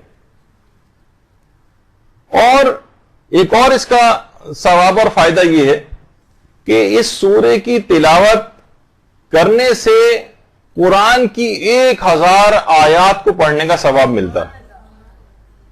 اور اس کے اندر سوچیں 1000 آیات کا ثواب، اور اس کے اندر 10 مرتبہ سورہ تکاثر پڑھی جائے گی۔ 1000 کو پھر آپ 10 سے جو ہے وہ ضرب دیتی رہیں تو سوچیں کہ ثواب، اور عام زندگی کے اندر بھی سورہ تکاثر کو اس لحاظ سے پڑھنا چاہیے۔ اور ابھی جو اس سے پہلے سوال ہوا تھا کہ آیت الکرسی کہاں تک پڑھی جائے۔ اب دیکھیے آیت الکرسی ایک تو ہے وَهُوَ الْعَلِيُّ الْعَظِيمُ تک، اور ایک ہے ہم فیہا خالدون۔ دیکھیے اس کا نام آیت الکرسی ہے، آیات الکرسی نہیں۔ یعنی ایک بحث ہے علماء میں کہ آیت الکرسی کیا ایک ہی آیت ہے، جیسے کہ آیت کے لفظ سے بھی ظاہر ہو رہا ہے، یا یہ 3 آیات ہیں۔ یعنی وَهُوَ الْعَلِيُّ الْعَظِيمُ تک جو کہ سورہ بقرہ کی آیت نمبر 255 ہے، ایک آیت ہے۔ اور اچھا اتنا اور بتا دیجئے کہ جو آیت الکرسی کا جو اس کا نام ہے نا، یہ پیغمبر اور ائمہ کے ادوار میں بھی اس آیت کا یہی نام تھا، آیت الکرسی۔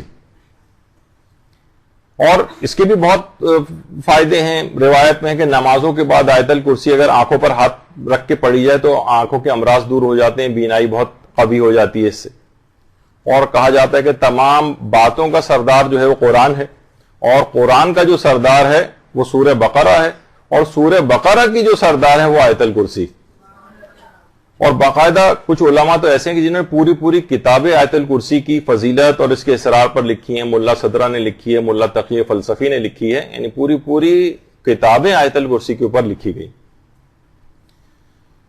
اچھا، لیکن مراجع عظام کا یہ کہنا ہے کہ آیت الکرسی تو ایک ہی آیت ہے، لیکن نماز وحشت قبر میں احتیاط یہی ہے کہ اسے ہم فیہا خالدون تک اب اس کے وہ الگ دلائل رکھتے ہیں کہ آیت الکرسی کے اندر یہ جو نماز وحشت قبر ہے اس میں ہم فیہا خالدون تک کیوں پڑھیں۔ لیکن بہرحال روایات سے یہ بات پتہ چلتی ہے کہ آیت الکرسی وَهُوَ الْعَلِيُّ الْعَظِيمُ تک ہی ہے۔ اور باقاعدہ بھی کچھ عرصے پہلے ہی رہبر معظم نے ایک درس دیا تھا وہاں پر ایران میں، تو ایک عالم ان کے درس میں موجود تھے جو اپنے 4-5 سال کے ایک بیٹے کو لے کر آئے ہوئے تھے، اور انہوں نے کہا تھا کہ آپ کے سامنے کچھ تلاوت قرآن کرنا چاہتا ہے میرا بیٹا۔ اور رہبر کے سامنے انہوں نے تلاوت کروائی بچے سے، بچے نے آیت الکرسی کی تلاوت کی اور ہم فیہا خالدون تک اس کو پڑھا۔ تو رہبر نے پہلے تو کافی تعریف کی بچے کی، اور بعد میں مزاح کے طور پر ایک بات کہی کہ شاید آپ آیات الکرسی کے معتقد ہیں نہ کہ آیت الکرسی کے۔ یعنی اشارہ یہ تھا کہ آیت الکرسی فقط ایک ہی آیت ہے جو کہ وَهُوَ الْعَلِيُّ الْعَظِيمُ تک ہے۔ البتہ نماز کے حد تک سارے، خود رہبر بھی اور دیگر علماء کا تو نظریہ پہلے سے یہ ہے کہ اس کو احتیاط لازم یہ ہے کہ اس کو ہم فیہا خالدون تک ہی پڑھا جائے۔ اور بہت سی روایات سے بھی اس کی بات کا پتہ چلتا ہے، کہ جیسے کہ روایت حضرت امیر المومنین علیہ الصلوۃ والسلام میں بھی اللہم صلی علی محمد وعلی محمد کہ آیت الکرسی میں 50 کلمات ہیں، اور ہر کلمے کے اندر ایک برکت ہے، اور اس لحاظ سے آیت الکرسی کو پڑھنے میں 50 برکتیں ملتی ہیں۔ تو اس لوگوں نے اس کے بعد کلمات گنے تو ان کی تعداد بھی وَهُوَ الْعَلِيُّ الْعَظِيمُ تک 50 کلمات بنتے۔ تو بہرحال اس لحاظ سے بھی یہ پتہ چلا کہ عام حالات میں اگر کبھی بھی آپ آیت الکرسی پڑھیں تو اسے وَهُوَ الْعَلِيُّ الْعَظِيمُ تک ہی پڑھنا ہے۔ آگے بھی پڑھ سکتے ہیں ہم فیہا خالدون تک، لیکن اصل ریکوائرمنٹ یہی وجہ ہے کہ بہت پہلے امام خمینی کا ایک نسخہ کیمیا آپ کو بتایا گیا تھا کہ امام خمینی نے کامیابیاں کیسے حاصل کی ہیں، جس میں آیت اللہ شیخ حسن علی نخودکی اصفہانی کا ایک عمل آپ کو بتایا تھا، تو اس کے اندر بھی آیت الکرسی وہو العلی العظیم تک ہی ہے۔ آیت اللہ شبیری زنجانی نے بھی بتایا کہ عام زندگی اور دنیا و آخرت کی ہر کامیابی کے لیے جو ایک خاص عمل بتایا گیا تھا آپ کو، اس کے اندر آیت الکرسی کی حد تک یہ ہے کہ اسے وہو العلی العظیم تک پڑھا جائے۔ اچھا، اب لیکن بہرحال یہ کہ نمازوں کے اعتبار سے بھی اور عام زندگی میں بھی اس کو اگر آپ دیکھیں تو لوگوں کو چاہیے کہ اپنی دکان میں، کاروبار کی جگہ پر، ملازمت کی جگہ پر آیت الکرسی کو لکھ کر رکھیں، خیر و برکت بھی اس کے اندر ہوگی۔ اور اگر کوئی شخص اس کو بہت زیادہ پڑھتا رہا تو اسے یہ توفیق ملے گی کہ مرنے سے پہلے بھی آیت الکرسی اس کی زبان پر آئے گی، اور آیت الکرسی اگر مرنے سے پہلے اس کی زبان پر آ جائے تو اس وقت تک نہیں مرے گا جب تک کہ جنت میں اپنا مقام نہ دیکھ لے۔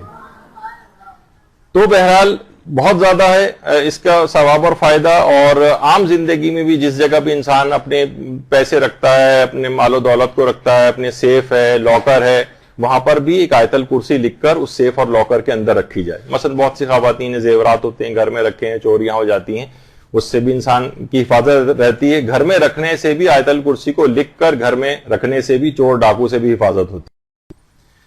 تو عام طور پر تو وہو العلی العظیم تک ہے، لیکن ہم فیہا خالدون تک احتیاط لازم کی بنا پر نماز وحشت قبر میں وہاں تک پڑھنا ہے۔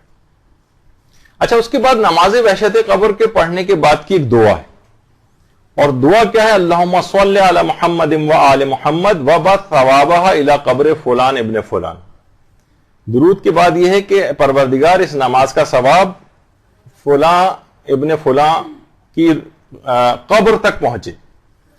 اچھا، یہاں پہ بھی علماء نے کہا کہ الی روح فلاں ابن فلاں نہیں ہے، الی قبر، یعنی قبر کے اندر یہ چیز پہنچتی، روح کی حد تک۔ روح ورنہ تو ہوتا ہے کہ ٹھیک ہے اس کی روح کو اس کا فائدہ ملے گا، نہیں، قبر کے اندر یہ چیز جاتی، قبر ہی کی تنگی، تاریکی، تنہائی، اس کو جتنے بھی چیزیں جو اس سے انسان اس کے گھبراتا ہے، وہ یہ قبر کے اندر پہنچے گی یہ نماز۔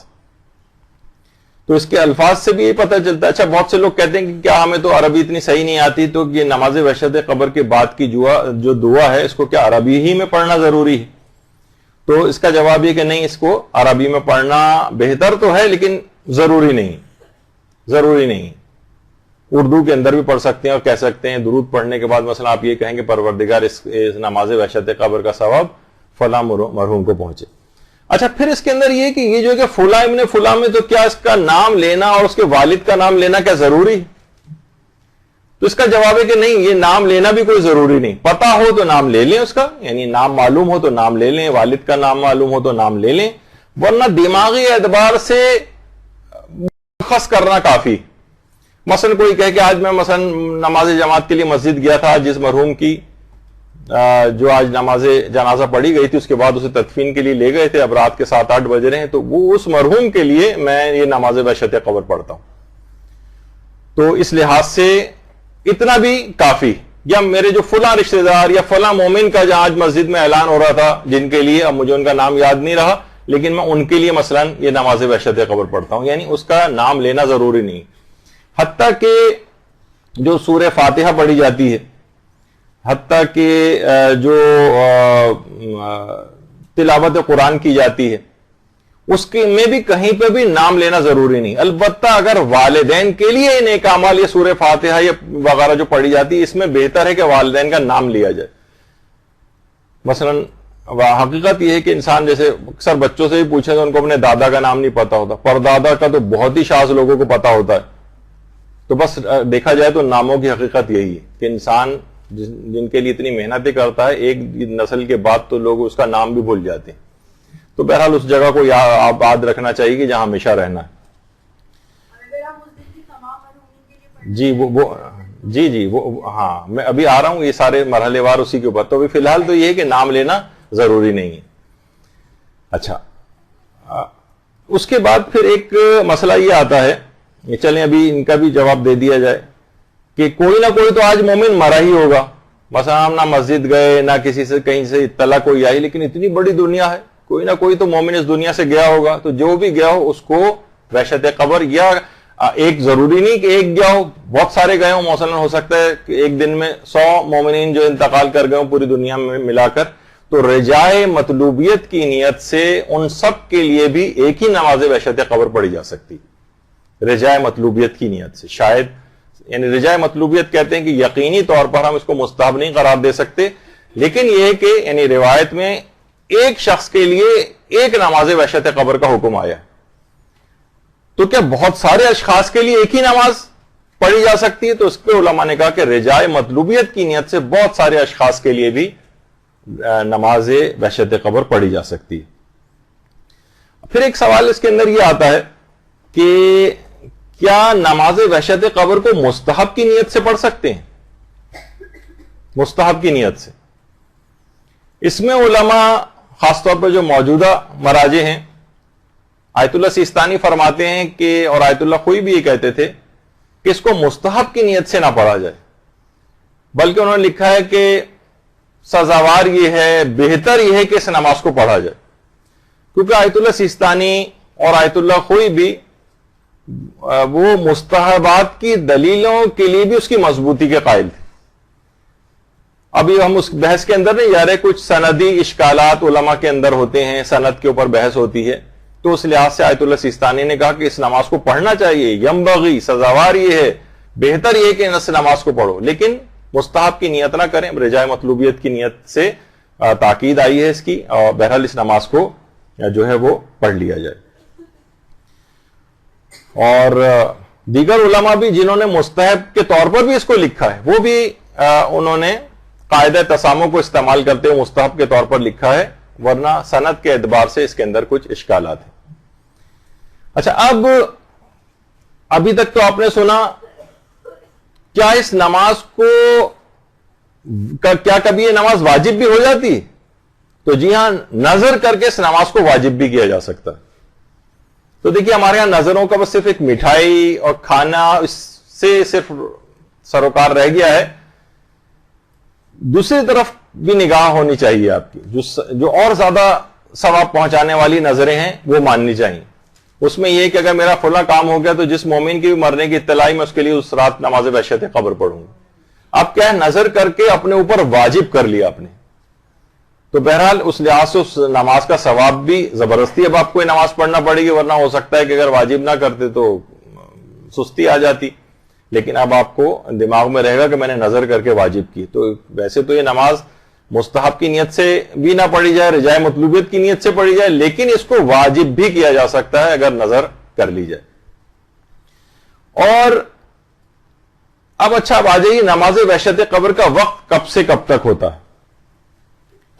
دیکھیے نماز وحشت قبر کا وقت تدفین کے بعد سے لے کر اور صبح تک رہتا ہے، تدفین کے بعد سے لے کر اور صبح تک. تو یعنی یہ اس کا ٹوٹل ڈیوریشن ہے نماز کا، یعنی تدفین کے بعد سے کہ معنی یہ کہ تو تدفین ہو سکتا ہے دن میں ہو جائے، لیکن نماز جو ہے مغربین کے نماز مغرب کی یعنی غروب آفتاب سے لے کر طلوع فجر تک اس کا وقت رہے گا، غروب آفتاب سے طلوع فجر تک. البتہ اس کے اندر بھی افضل کون سا وقت ہے؟ پچھلی دفعہ بھی آپ نے سنا تھا کہ ہم نے نوافل میں بھی اوقات فضیلت اور واجب نمازوں کے اندر بھی اوقات فضیلت کا ذکر کیا تھا. سب سے افضل وقت بہرحال نماز وحشت قبر کا یہ ہے کہ اس کو اول شب ہی میں پڑھ لیا جائے، نماز عشاء پڑھنے کے بعد. مغرب اور عشاء کے درمیان میں بھی اس کو پڑھا جا سکتا ہے، لیکن زیادہ بہتر یہ کہ نماز عشاء کو پڑھنے کے بعد اس کو پڑھا جائے. اور ویسے فجر تک پڑھی جا سکتی ہے، لیکن آیت اللہ ناصر مکارم شیرازی نے بھی لکھا ہے کہ اصلاً یہ جس وقت تدفین کے بعد فوراً ہی منکر و نکیر آ جاتے، فوراً.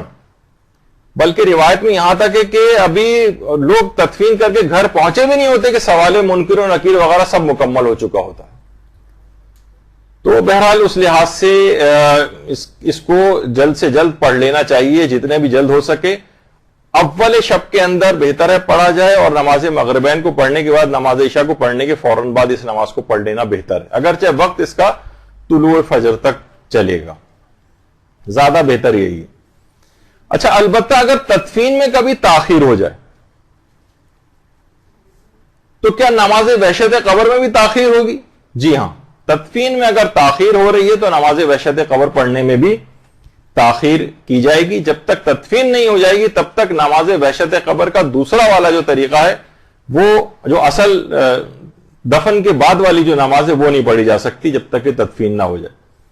کیونکہ بعض اوقات یہ ہوتا ہے کہ میت ہو سکتا ہے کسی دوسرے ملک سے جو ہے وہ آ رہی ہو، یا مثلا یہ بھی ہوتا ہے کہ اکثر لوگوں کے ساتھ یہ دیکھنے میں آیا ہے کہ جناب کچھ لوائقین ہیں جو دوسرے ملک سے آ رہے ہیں، دوسرے شہر سے آ رہے ہیں، ان کا انتظار کیا جاتا ہے. البتہ یہ بات روایات کے اعتبار سے زیادہ پسندیدہ نہیں ہے، اس کو پسندیدہ نہیں سمجھا جاتا کہ جناب آپ اس طرح سے اتنا زیادہ تاخیر کریں. مردہ بھی جلد سے جلد دفن ہونا چاہتا ہے، تو اس میں کوشش یہ کی جائے کہ تدفین کر دی جائے، سوائے اس کے کہ کوئی اور بہت اہم یا ضروری ایسی کوئی چیز جس میں انتظار کرنا ہی ضروری ہو. اور اگر انتظار کیا بھی جا رہا ہے تو پہلے والے طریقے والی نماز کم سے کم پڑھ دی جائے، تو تدفین سے پہلے والی جو ہے وہ پڑھی جاتی.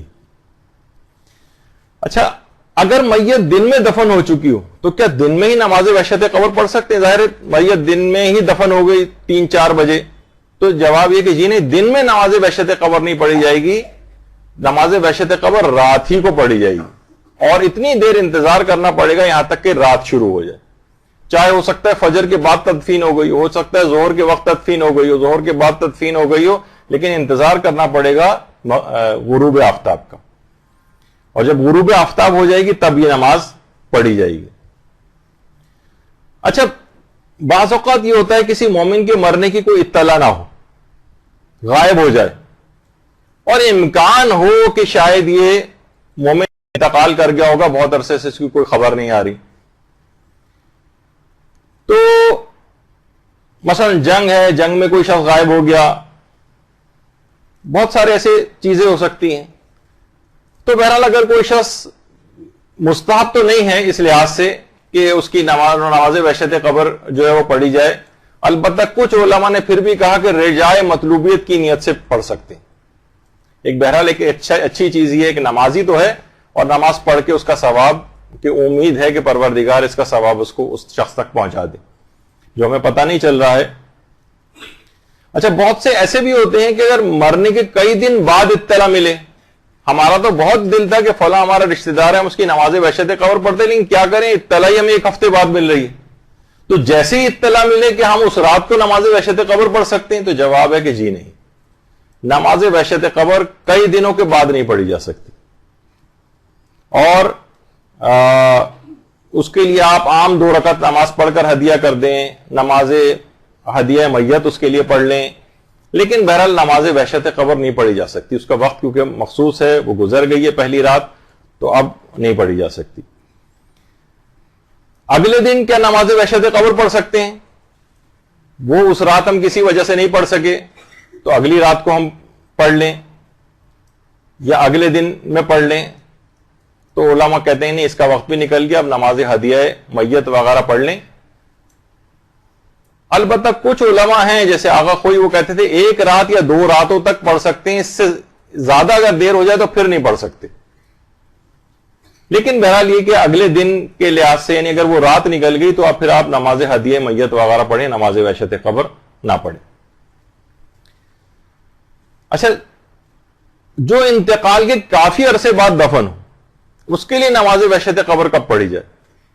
یعنی انتقال ہو گیا، اب جیسے میں نے کہا کہ مثلا اس کی فلائٹ سے آ رہی ہے، اس میں تاخیر ہو رہی ہے، 2 روز بعد میت پہنچے گی، یا خدا نخواستہ کوئی ایسا مرحلہ قانونی طور پر ہے کہ پوسٹ مارٹم ہوگا اور اس کے بعد اور قانونی کارروائیاں ہوں گی اور نماز تدفین میں تاخیر ہو رہی ہے اس لحاظ سے. تو اگر انتقال کو کافی عرصہ بھی گزر جائے لیکن دفن ابھی نہ ہوا ہو، یا انتقال کے کافی عرصے بعد دفن ہوا ہو، تو نماز وحشت قبر دفن ہونے کے بعد ہی پڑھی جائے گی، تب تک نہیں پڑھ سکتے، چاہے اس کی وجہ یہ تمام وجوہات ہی کیوں نہ ہو. جی جی وہ تو بالکل، وہ میں نے پہلے ہی بتا دیا، لیکن خود نماز وحشت قبر جو اصل وہ ہے اس کے متعلق ہم نے فوکس کیا ہوا ہے. اب وہ ابھی آ رہا ہے، وہ آ رہا ہے ابھی. تو اس لحاظ سے نماز وحشت قبر انتقال کے بعد تدفین کافی عرصے بعد بھی ہو تب بھی نماز بحشت قبر اپنے وقت پر ہی پڑھی جائے گی دفن ہونے کے بعد. اچھا جو دفن ہی نہ ہو سکا ہو کیا اس کے لیے بھی نماز بحشت قبر ہے؟ مثلا بہت سے ایئر کریش میں انتقال کر گئے, اب وہ دفن ہی نہیں ہوئے, پانی میں ڈوب گئے, دفن ہی نہیں ہوئے زمین میں. تو علماء فرماتے ہیں کہ ان کی بھی رجائے مطلوبیت سے نماز بحشت قبر پڑھی جا سکتی, رجائے مطلوبیت کی نیت سے. اچھا پھر ایک ہے کہ دوسرے ممالک خاص طور پہ جو مغربی ممالک میں رہنے والے وہ نماز بحشت قبر کس کے وقت کے مطابق پڑھیں, یہ ایک مسئلہ ہے. مثلا ہمارے یہاں پر ابھی رات تھی جہاں مردے کا انتقال ہوا, اب دوسرے مثلا مغربی ممالک میں اس وقت دن نکلا ہوا ہے, کیا وہ اپنی جگہ پہ رات ہونے کا انتظار کریں یا اسی مردے کا جہاں انتقال ہوا اس کی رات کو مد نظر رکھتے ہوئے وہاں دن میں ہی پڑھ لیں؟ تو اس کا جواب یہ ہے کہ ان کے لیے حکم یہ ہے کہ اس میں جو ملاک اور معیار جو ہے وہ مردے کی رات ہے, پہلی کون سی ہے تدفین کے بعد, چاہے ان کے ہاں دن ہو جو پڑھ رہا ہے تو وہ مردے کی تدفین کی رات کو معیار بنائے گا. یعنی وہاں پر وہ دن, ورنہ دن میں نماز بحشت قبر نہیں پڑھی جاتی, لیکن جو مغربی ممالک میں ایسی جگہ پر ہے کہ جہاں پر اس وقت دن نکلا ہوا ہے اور یہاں پر تو یہ یہاں کی رات کے مطابق وہاں دن میں ہی نماز پڑھ لے گا. تو نماز بحشت قبر میں مردے کی تدفین معیار ہے, مردے کی تدفین والی رات جو ہے وہ معیار ہے. پڑھنے والا اگر کسی ایسے ملک میں جہاں دن نکلا ہوا ہے تو وہ دن میں ہی سے نماز کو پڑھے گا. اچھا پھر اس کے بعد کیا دوسرے ممالک کے رہنے والے 2 مرتبہ اس نماز کو پڑھ سکتے ہیں؟ یعنی ایک مرتبہ تو انہوں نے یہاں دن میں ہی پڑھ لی مردے کی تدفین کے مطابق, اور ایک مرتبہ جب اپنے ہاں ان کے ہاں رات شروع ہوئی تو رجائے مطلوبیت کی نیت سے یہ بھی جائز ہے. یعنی ایک ہی شخص جو ہے خاص طور پہ جو یہ مغربی ممالک میں رہنے والے ہیں یہ نماز کو, بلکہ کچھ علماء نے تو یہ کہا کہ یہ بہتر بھی ہے کہ ایک نماز وہاں کی رات کے مطابق پڑھ لی جائے اور ایک نماز اپنی رات کے مطابق, اپنے علاقے کی رات کے مطابق پڑھ لی جائے, یہ بہتر ہے. اچھا یہ بھی ابھی آگے کہ موت کا علم اگر اگلے دنوں میں ہوا تو کیا نماز بحشت قبر پڑھی جا سکتی ہے جبکہ اس کی تدفین ہو چکی ہے؟ تو یہ جواب اس کا آ گیا کہ نہیں, اس طرح سے نماز بحشت قبر کا وقت گزر گیا ہے, اب نماز ہدیہ میت پڑھ سکتے ہیں.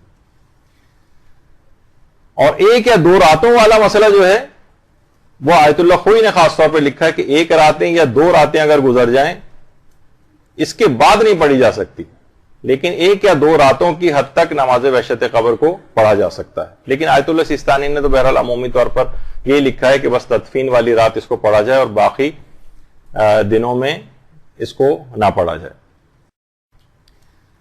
اچھا کیا 1 سے زائد مرحومین کے لیے ایک ہی نماز بحشت قبر پڑھ سکتے ہیں؟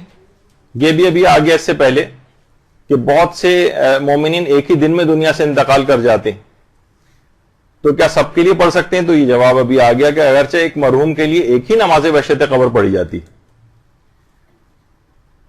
لیکن پھر بھی رجائے مطلوبیت کی نیت سے بہت سارے مومنین کے لیے بھی ایک ہی نماز بحشت قبر پڑھ, ایک کے لیے تو مشخص کر لیں کہ یہ تو نماز بحشت قبر میں ایک فلاں معین مومن کے لیے پڑھ رہی ہوں, اور اس کے علاوہ جو ہے رجائے مطلوبیت کی نیت سے جو ہے اس کا ثواب دیگر مومنین کو بھی ہدیہ کیا جا سکتا ہے, یا سب کے لیے اجتماعی طور پر رجائے مطلوبیت کی نیت سے ایک ہی نماز پڑھی جا سکتی. دیکھیے بہت ساری چیزیں ایسی ہیں نا کہ ایک چیز کے لیے ایک ہی ہو سکتا ہے. جیسے کہا جاتا ہے کہ عقیقہ, بہت سے لوگ پوچھتے ہیں کہ جناب ہم عقیقہ ایک بچے کا کرنے جا رہے ہیں تو 2 بچوں کا عقیقہ ایک ہی جانور میں کر سکتے ہیں؟ نہیں, تو جواب ہے کہ نہیں کر سکتے.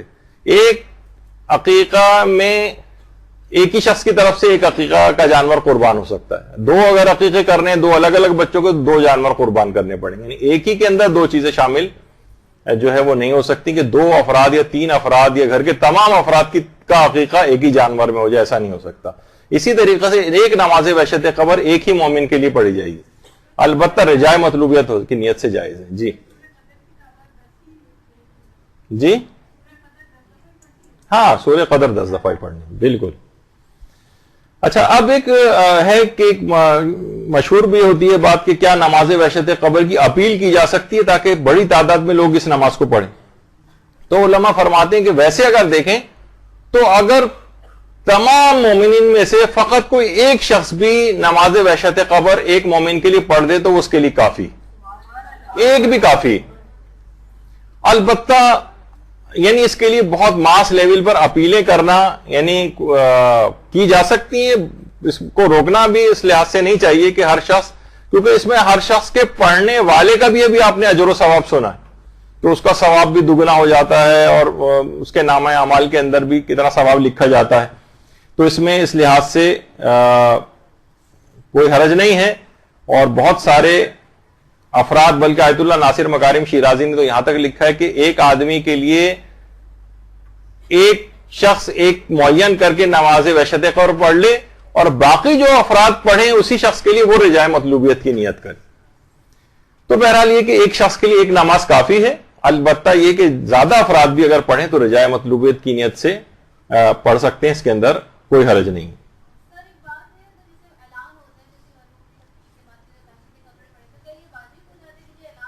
نہیں، واجب کیوں ہوگا؟ خود نماز وحشت قبر ہی مستحب ہونا اس کا ثابت نہیں ہے تو صرف اعلان سن کر ہم پہ واجب نہیں ہوتی کوئی چیز.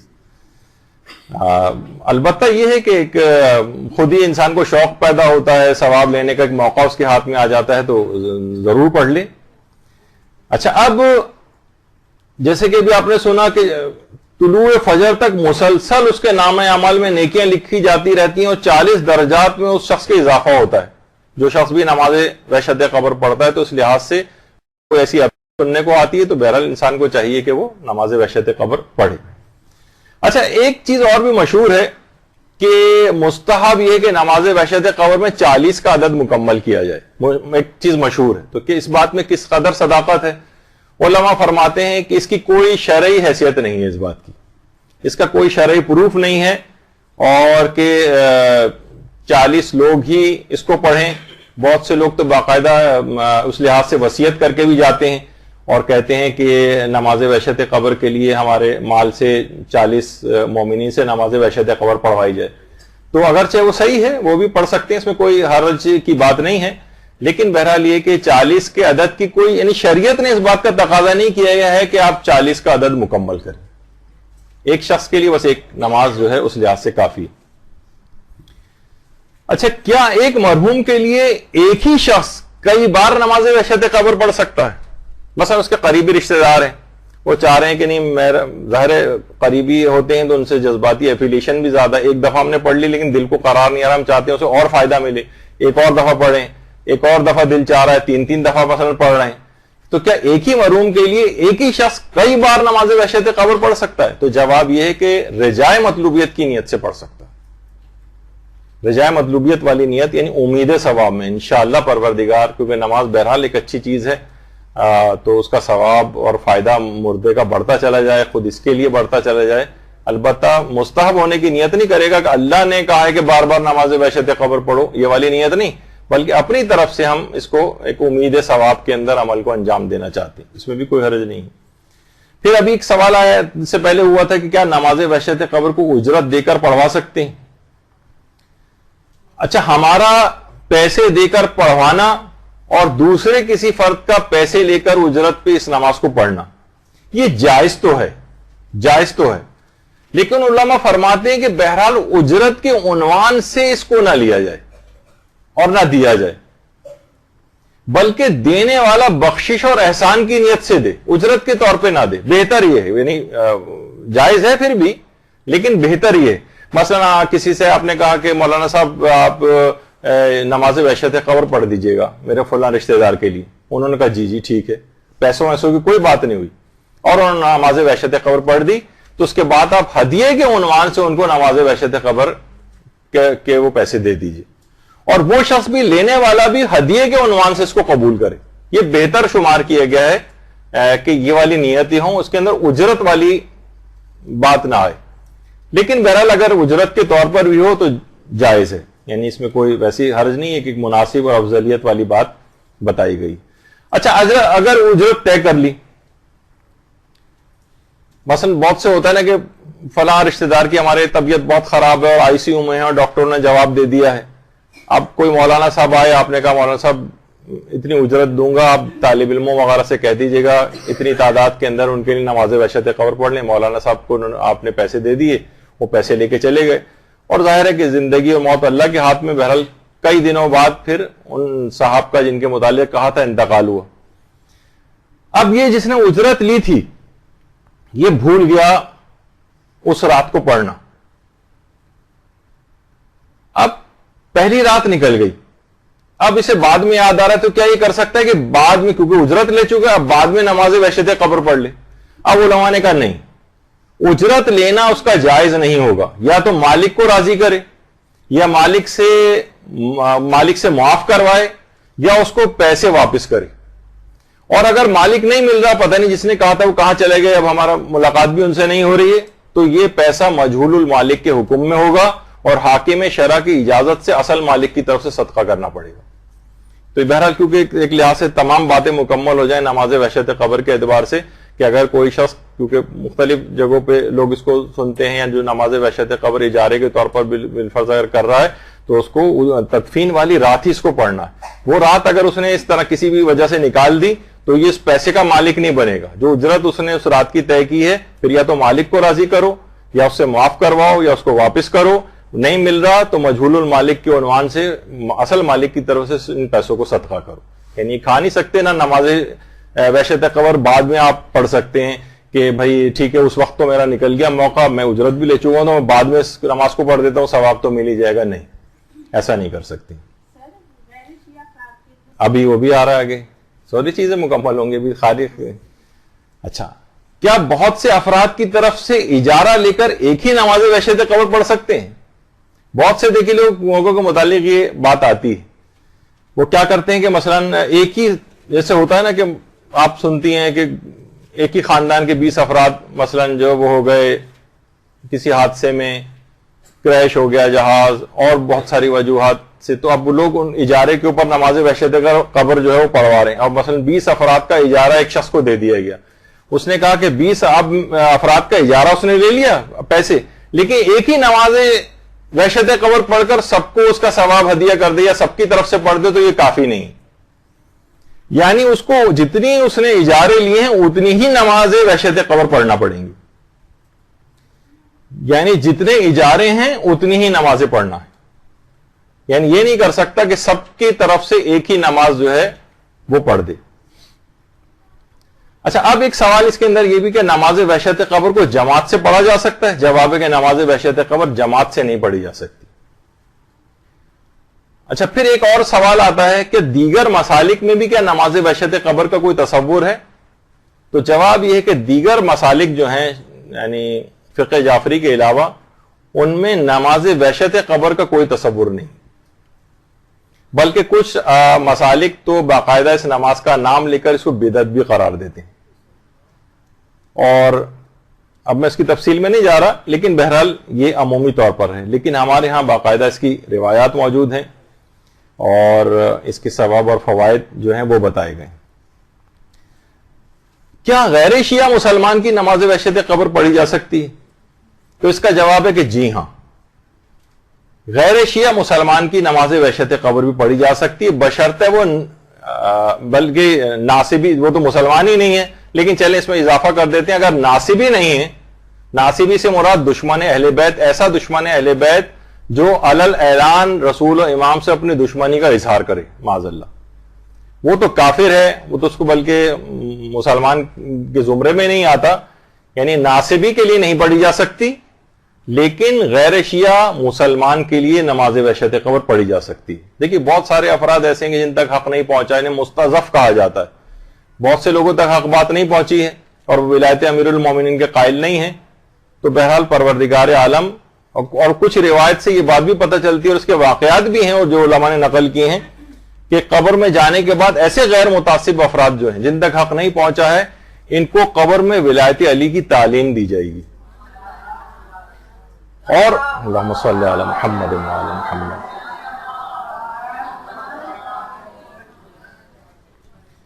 تو وہاں جب وہ تعلیم مکمل کر لیں گے, اس کے بعد پھر داخل جنت کیے جائیں گے. اور کچھ کے لیے میدان قیامت کے لحاظ سے بھی ہے کہ حق ان کے سامنے وہاں جا کر پیش کیا جائے گا, پھر یہ سوال پیدا ہوتا ہے وہ تو قبر قیامت یہ سب کچھ دیکھ کر آ گئے ہیں، وہ تو فوراً قبول کر لیں گے، تو علماء کہتے ہیں انہیں فطرت دنیا پر باقی رکھ کر ان کے سامنے حق کو پیش کیا جائے گا. یعنی یہ نہیں کہ وہ چیزیں دیکھ لی تو فوراً جس طرح کا آدمی ڈر کے مارے بہت سی چیزیں قبول کر لیتا ہے، نہیں، فطرت دنیا پہ باقی رکھ کر. تو بہرحال اس طرح کی چیزیں ہیں. تو غیر شیعہ مسلمان کے لیے بھی، حتیٰ کہ اگر کسی حد تک یہ کہیں کہ کوئی آدمی ناصبی نہیں ہے لیکن وہ مختلف وجوہات سے پروپیگنڈے کے زیر اثر آ کر مثلا کہیں کہیں شیعوں کی مخالفت بھی کرتا آپ کو نظر آیا تھا، کچھ متعصب بھی آپ کو لگتا تھا، تب بھی جائز ہے کہ اس کے لیے نماز وحشت قبر پڑھی جائے. جائز، یعنی حرام کی حد تک بات ابھی تک نہیں، جب تک کہ ناصبی نہ ہو، ناصبی کے لیے نہیں پڑھی جا سکتی. حتیٰ کہ ایک دفعہ ہم نے جب قضا نمازوں کے، والدین کی قضا نمازوں کے مسئلے بتائے تھے، اس میں بھی یہ آیا تھا کہ اگر بیٹا جو ہے وہ شیعہ ہے اور اس کے بڑا بیٹا شیعہ ہے اور والد اس کے غیر شیعہ مسلمان تھے، تو ویسے تو بڑے بیٹے پر باپ کی قضا نمازوں روزے ادا کرنے ضروری ہوتے ہیں، لیکن باپ اگر غیر شیعہ تھا تو اس کے نمازوں کی قضا اور روزوں کی قضا واجب نہیں ہوتی. لیکن پھر بھی اگر کروانا چاہے تو کروا سکتا ہے. لیکن یہ کہ اسی طریقے سے نماز وحشت قبر کا بھی ہے کہ غیر شیعہ مسلمان کے لیے بھی نماز وحشت قبر پڑھی جا سکتی. کیا غیر شیعہ کے لیے سورہ فاتحہ، تلاوت قرآن، صدقہ یا نماز بھی ہدیہ کی جا سکتی ہے؟ تو اس کا جواب ہے کہ جی ہاں، سورہ فاتحہ بھی ان کے لیے پڑھ سکتے ہیں، تلاوت قرآن بھی کر سکتے ہیں اور صدقہ بھی دے سکتے ہیں اور 2 رکعت نماز پڑھ کے ان کو ہدیہ بھی کر سکتے ہیں. ان میں اس میں کوئی نہیں چیز نہیں ہے، سب چیزیں اس کے اندر جائز ہیں. اور اسی طریقے سے غیر شیعہ مسلمان کی نماز جنازہ بھی پڑھی جاتی ہے، البتہ اس کی فی الحال ہم اس تفصیل میں نہیں جا رہے. کیا کسی شہید کی نماز وحشت قبر بھی پڑھی جا سکتی ہے؟ تو جواب ہے کہ جی ہاں، اگر کوئی شخص شہید ہوا ہے تو شہید کے لیے بھی نماز وحشت قبر ہے. دیکھیں، نماز وحشت قبر اصل میں نماز ایک لحاظ سے ہدیے والی چیز ہے، ایک تحفہ بھیجا جاتا ہے. اور گھبراہٹ اور وحشت تو دیکھیے ایک معصوم اور بے گناہ کو بھی ہوتی. جیسے کہا جاتا ہے نا کہ اگر بالکل جس نے کوئی گناہ بھی نہیں کیا، جو قصوروار بھی نہیں، عدالت کے کٹہرے میں کھڑا ہونے سے وہ بھی ڈرتا ہے. یعنی بالکل، یعنی ضروری نہیں کہ گناہ گار ہی کوئی سب چیزیں ہوں. تو بہرحال اس کا جو ثواب فائدے پہنچانے کے اعتبار سے شہید بھی اگر کوئی شخص ہوا ہے تو اس کے لیے بھی نماز وحشت قبر جو ہے وہ پڑھی جا سکتی کہ اس کو اس کا ثواب ملے گا. اسی طرح سے کیا نابالغ بچے کی، مثلا نابالغ بچہ اس دنیا سے چلا گیا، کیا اس کے لیے بھی نماز وحشت قبر پڑھ سکتے ہیں؟ جواب یہ کہ پڑھ تو سکتے ہیں، البتہ اس کی ضرورت نہیں، بلکہ یہ مشروع نہیں. اگر کوئی شخص مشروعیت کی نیت سے، یعنی شریعت نے اس کا حکم دیا، اس نیت سے پڑھے تو شاید گناہگار بھی ہو جائے. تو بہرحال، لیکن یہ کہ بہرحال اگر یہ نیت نہیں ہے، ایک عمومی طور پر رجاء مطلوبیت کی نیت سے نابالغ بچے کے لیے بھی اگر نماز وحشت قبر ہو تو اس کو بھی ثواب، ہدیہ، یہ سب اس کی قبر میں پہنچے گا، جس سے وہ خوش ہوگا، اس کی روح خوش ہوگی. تو اس عنوان سے نماز وحشت قبر کو پڑھا جا سکتا ہے. اسی طریقے سے نماز وحشت قبر کو چلتے پھرتے بھی پڑھ سکتے ہیں. اتنا وقت نہیں ہمارے پاس ایک جگہ کھڑے ہونے کا، لیکن کسی جگہ میں جانا ہے، کوئی چیز لینے کے لیے ڈرائیو کرتے ہوئے جانا ہے، تو وضو کر کے اور بیٹھ کر بھی یا سواری پر بھی نماز وحشت قبر کو یا چلتے پھرتے بھی پڑھا جا سکتا ہے. البتہ یہ رہے کہ دماغ میں کہ نماز وحشت قبر میں قنوت پڑھنے کا استحباب ثابت نہیں، کیونکہ روایت میں کے طریقوں میں قنوت آیا نہیں. البتہ اگر کوئی ہاتھ اٹھا کر بعنوان دعا پڑھ لے تو اس کے اندر حرج نہیں ہے، لیکن قنوت کی قصد نہ کرے کہ یہ میں قنوت کے طور پر، بلکہ ہاتھ اٹھا کر دعا کے عنوان سے پڑھ سکتا ہے. اور نماز وحشت قبر کے لیے اذان اور اقامت بھی نہیں، یعنی کوئی شخص اذان و اقامت دینا بھی چاہے کہ میں اپنے طور پر ایک ثواب لینے کے لیے اذان و اقامت کہوں تو شاید یہ گناہ بھی ہو جائے. تو اذان و اقامت نہیں ہے اس کے لیے. اور ایک مسئلہ یہ بھی ہے، بعض اوقات یہ ہوتا ہے کہ کیا نوافل یومیہ کے ساتھ نماز وحشت قبر کا تداخل کر سکتے ہیں؟ مثلا یہ کہ نماز نافلہ مغرب آپ پڑھ رہی تھیں تو آپ نے سوچا کہ اسی کے اندر یہ بھی دو رکعت کر کے 4 رکعتیں ہیں نافلہ مغرب کی، تو ہم 2 رکعت نافلہ مغرب کی نیت کے ساتھ ہی اگر ہم 2 رکعت نماز وحشت قبر کی بھی نیت کر لیں تو کیا ایسا کیا جا سکتا ہے؟ تو باقاعدہ اس کو لکھ کر بھی پوچھا گیا. وکیل سے تو وہاں سے جواب ہے کہ یہ بات بہت بعید ہے، یعنی ایسا نہیں کیا جا سکتا، یعنی نوافل یومیہ کے ساتھ نماز وحشت قبر کا تداخل یہ نہ کیا جائے۔ چلیں کہ جس کو سمجھ نہیں آیا اس کو رہنے دیں۔ اچھا، علماء نے ایک چیز اور بھی کتابوں میں نقل کی کہ وحشت قبر کے لیے تو یہ نماز ہی ہے، اور وحشت قبر کو دور کرنے والا بھی ایک عمل ہے، اور وہ ہے کہ اگر انسان کامل ترین رکوع کرے، کامل ترین رکوع۔ ہمارے پانچویں امام محمد باقر علیہ الصلوۃ والسلام فرماتے ہیں اللہم صلی علی محمد وعلی محمد، کہ جو شخص بھی کامل ترین رکوع کرے گا قبر میں اس کو وحشت نہیں ہوگی۔ اچھا، کامل ترین رکوع، اس کے لیے تھوڑا سا آپ کو پیچھے جانا پڑے گا، جہاں ہمارے رکوع کی گفتگو ہوئی تھی بہترین نماز کیسے پڑھیں میں، وہاں پر اس کے طریقے بھی بتائے تھے کہ کون کون سے ایسے مستحبات ہیں، کچھ خاص دعا ہے رکوع کے اندر آخری رکعت کے آخری رکوع میں خاص طور پر پڑھنے کی، کہ جو امام زمانہ نے آیت اللہ مرشی نجفی کو تعلیم کی تھی، اور اس طرح سے اس کامل ترین رکوع کے اندر رکوع کو طول دیا جائے، رکوع کی کچھ خاص مستحب دعائیں جو ہیں وہ پڑھی جائیں، تو اس کو کہا جاتا ہے کہ کامل ترین رکوع۔ تو نماز تو اس کی قبر میں وحشت نہیں آئے گی، پانچویں امام بات بیان فرماتی۔ تو نماز وحشت ہی نہیں بلکہ عام زندگی کا بھی ایک عمل ایسا ہے جس سے آپ روزانہ بھی کر سکتے ہیں، جس سے قبر میں وحشت داخل نہ ہو۔ اچھا، اب دیکھیے اتنی اہم ہے یہ، بہرحال یہ نماز کے عرفا اس نماز کو روحانیت کو بڑھانے کے لحاظ سے جو دستور العمل دیے جاتے ہیں اس کے اندر بھی تحریر فرمایا ہے اور لوگوں کو بتاتے ہیں، جیسے ملا حسین قلی حمدانی۔ ملا حسین قلی حمدانی نے باقاعدہ یہ چیز بتائی ہے، اور ملا حسین قلی حمدانی اتنے عظیم عالم جو ہے وہ گزرے ہیں کہ ان کے شاگردوں میں تھے آیت اللہ جواد ملکی تبریزی، جو امام خمینی کے عرفانیت کے استاد تھے۔ آیت اللہ جواد ملکی تبریزی یہ ملا حسین قلی حمدانی کے شاگرد تھے، اور ملا حسین قلی حمدانی اپنے شاگردوں کو باقاعدہ ایک دستور العمل دیتے تھے 6 چیزوں کا۔ کہتے تھے اگر تمہیں اپنی روحانیت قوی کرنی تو تم ان 6 چیزوں کے اوپر عمل کرو۔ وہ کون سی 6 چیزیں تھیں؟ ایک تو کہتے تھے ذکر یونسیہ، اس کو جتنی دفعہ کثرت کے ساتھ پڑھ سکو، لا الہ الا انت سبحانک انی کنت من الظالمین والا۔ دوسرا، شب جمعہ 100 مرتبہ سورہ قدر پڑھو۔ تیسرا، عصر جمعہ یعنی جمعے کے دن عصر کے وقت 100 مرتبہ سورہ قدر پڑھو۔ زیارت عاشورہ روز پڑھو۔ نماز اول ماہ، جب بھی مہینے کی شروعات ہو اول ماہ۔ اور چھٹی چیز تھی نماز وحشت قبر روزانہ پڑھو۔ یعنی باقاعدہ اس عمل کو، نماز وحشت قبر کو روحانیت کے اندر دخیل سمجھتے تھے، یعنی اگر کوئی شخص روزانہ اس کو پڑھے تو یعنی دستور العمل کے طور پر اپنے شاگردوں کو روحانیت قوی کرنے کے لیے اس کی تعلیم دی جاتی تھی۔ تو بہرحال یہ بہت ہی عظیم ایک ثواب کو حاصل کرنے والی چیز ہے۔ اس کے تمام فقہی احکام، تمام اس کے فضائل اور برکات یہ آپ نے سنے، اور امید ہے کہ کافی حد تک اس میں نماز وحشت قبر کا چیزیں اور مسائل آپ کو کلیئر ہو گئے ہوں گے۔ انشاءاللہ اگلی کلاس میں نماز غفیلہ اور نماز جعفر طیار اور کچھ اور مستحب نمازوں کا اسی طریقے سے مسائل اور احکام اگلی نشستوں کے اندر بیان ہوں گے۔ وصلی اللہ علی محمد وآلہ الطیبین الطاہرین۔ برحمتك يا أرحم الراحمين وصلى الله على محمد وآله